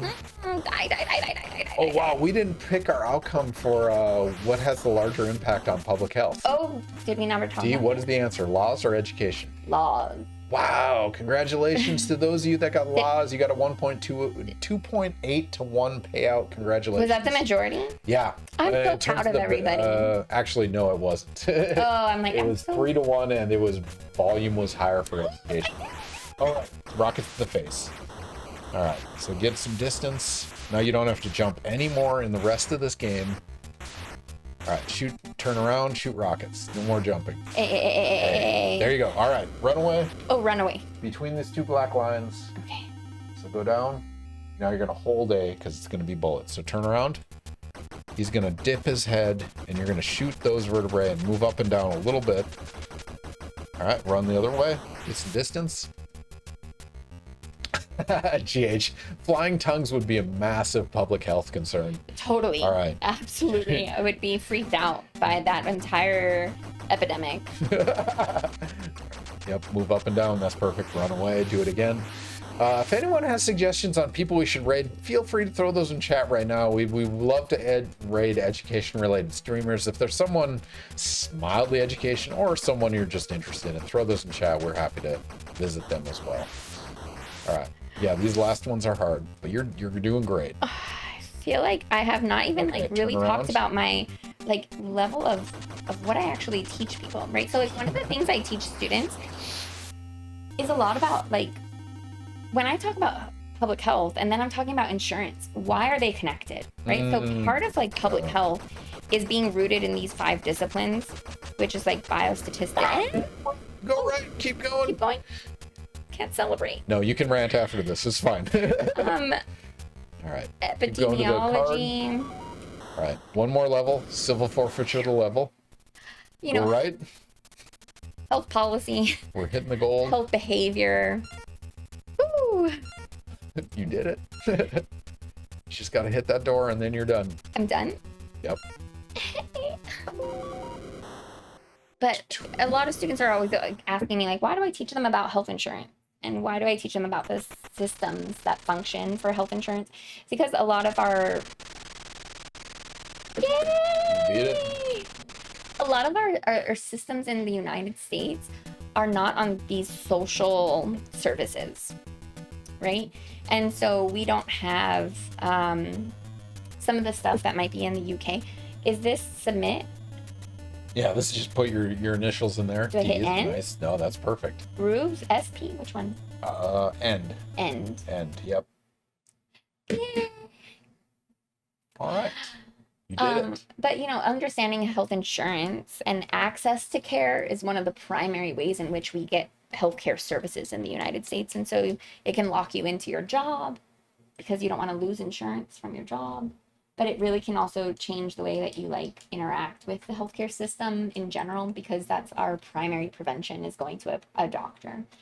But we don't in the United States really focus a lot on prevention as in terms of nutrition and education and how those things can have a protective impact on your well-being overall over the life course. And so when we think about research studies, I think studying some of those barriers to care, that's what I would want to really emphasize and study over a longer period of time. But that's it. So while that's important, I want to point out that your time is the 34th ranked out of 109 streams. That's a solid contribution of 20 minutes and 26 seconds. I don't think that's bad at No, that's all for someone who outstanding. doesn't play video No, games. absolutely. And it's Thank you, no. Christine. Oh man. Maybe your next guest should be an actuary. I have not had an actuary. I've had statisticians on stream before, but an actuary would be fun. Yeah. If you guys know any actuaries in the Tallahassee area, let me know. I would be happy to, assuming they have a PhD. We've only had PhDs on. So proud. So proud of you. I will let Lisa know that you've won the war on drugs. Thank you, Chris. I knew that already. That is sporty stats. You figured it out. Lisa and Chris have both been on the stream, which is kind of fun. Yeah, no, that's awesome. Whoo, you did it. I did it. I honestly, I thought this would be way worse. I did not think that I would be able to relax and talk. There were times where I couldn't talk. But that's part of the fun, right? Like, ooh. You know, GH, I was planning on firing up the PS5 while watching the stream on my phone, but I've become oddly invested in watching Dee clear these games. I mean, video gaming is important. It is a passion, and we also had some awesome discussions on public health. But it's also 11:10 at night, so yes. Dee, thank you so much for accepting the invite to do this. I know you were hesitant at first, but it pays off. I promised, and it delivered. You beat Super Mario Brothers. Even if we cheated, you still beat a game that is absolutely a benchmark of human performance in video gaming. You also got NARC in the 34th fastest time on stream, beating 70 some people in your time. And so, Dee, thank you very much. It's been an awesome time. It's really been fun having a conversation with you. Thank you all for joining us. Any parting words for the audience? Anything? You know, really, I just want you guys to all think about where we live, work, and play is all shaped on policy and community. So if there's any one thing that AI can't do for us today, it's how we form and solidify our communities that help us to thrive in the places that we live, work, and play. And so don't ever forget that, because that's the most important thing that we can't replicate. Thank you. And based on the last evaluation, laws matter more than education. 100%. So voting matters. Vote. Who you vote for matters across the board. Yep, and it sets the tone for your community. So local is way more important than federal, because more local policies actually affect your day-to-day life than federal or state laws, like state laws. So I've gotten in trouble for ranting at my Gen Chem class, but it's people underappreciate that the president does not dictate from the top down. Mm-hmm. Every single major revolution of any kind, whether it's women's right to vote, whether it's slavery, whether it's health policy, is coming at a local level that's swelled into something bigger. 100%. So vote for those local people, because your council members, your local judges, that shit matters. One of the most important assignments I have in my classes is to go to local meetings. Oh, wow. And experience and see what they have to say, and then understand how the laws in which they're debating have an effect on your life every day. That is an awesome assignment. Yeah, and so they meet practically monthly in every county. And so I suggest that you just look it up, and they're all public meetings. So you are all welcome to go. They're usually also posted on YouTube. So there's lots of ways to attend. If you can't physically attend, you can attend via YouTube as well. That is awesome. Everyone should definitely do that. Engage. Small voices lead to big voices, and collective voices matter. So do it. That's across the board. We appreciate that. Slayer Darth. Sorry, there was a closing comment about people should play Superman 64. No one should ever play that game, and ignore that. Slayer. Have you ever seen that? It's one of the worst games for the Nintendo 64. Why would you even suggest it? Superman 64. It's terrible across the board, but maybe I'll make people close with it. I've only ever played Super Mario Brothers and Donkey Kong. But now you've beaten Super Mario Brothers. So thank you all for joining us. It's been an awesome time. Dee, thank you again. It's been an awesome time having a conversation with you. I've really enjoyed it. It's been fun playing video games. Your enthusiasm for the victory is outstanding. And the discussion has been great. And thank you all in chat for the comments and questions. It really does make us have an awesome time with this. It comes out of nowhere, but also like all the things we want to talk about end up showing up. So we really appreciate it. So thank you all. If you're not following, click the follow button. You'll get notifications about future streams. Our next stream will be on June 24th. It's Dr. Molly Romano. She's from the College of Communication and Information. So she's a communication/information scientist. She studies childhood communication as well as like pre-linguistic communication. So how does language develop in kids, and even before they can speak, how do they communicate through things like sign language, stuff like that? And family guided interventions. How do you, like, if a student is behind on that progression of language development, how do you guide families to intervene on those types of behaviors? So June 24th, she'll be on the stream. I don't know what she's playing yet. We'll figure it out, but it is going to be an awesome time as usual. So click the follow button, get those notifications every other week. Every other week we do a stream of some kind. I'll just say that that's a public health issue, and public health funds developmental delays. Interventions on those are important because they impact everyone, and Yes. no one appreciates that on the large scale. Healthy start in the state of Florida. But it all matters, and we appreciate you guys coming by. Swing by in 2 weeks. We'll have another guest on. Molly will be happy to talk to you about early childhood communication development. All right, with that, Dee, any parting words for the audience? No, Anything beyond just that? gratitude. Thank you all. It's been a lot of fun. So stick around. We're going to raid somebody education related. But yeah, it's been a pleasure. Thank you all so much. Dee, congratulations on your Mario and NARC victories. You were in them. All right. We'll see you guys in a couple weeks. Bye, everyone.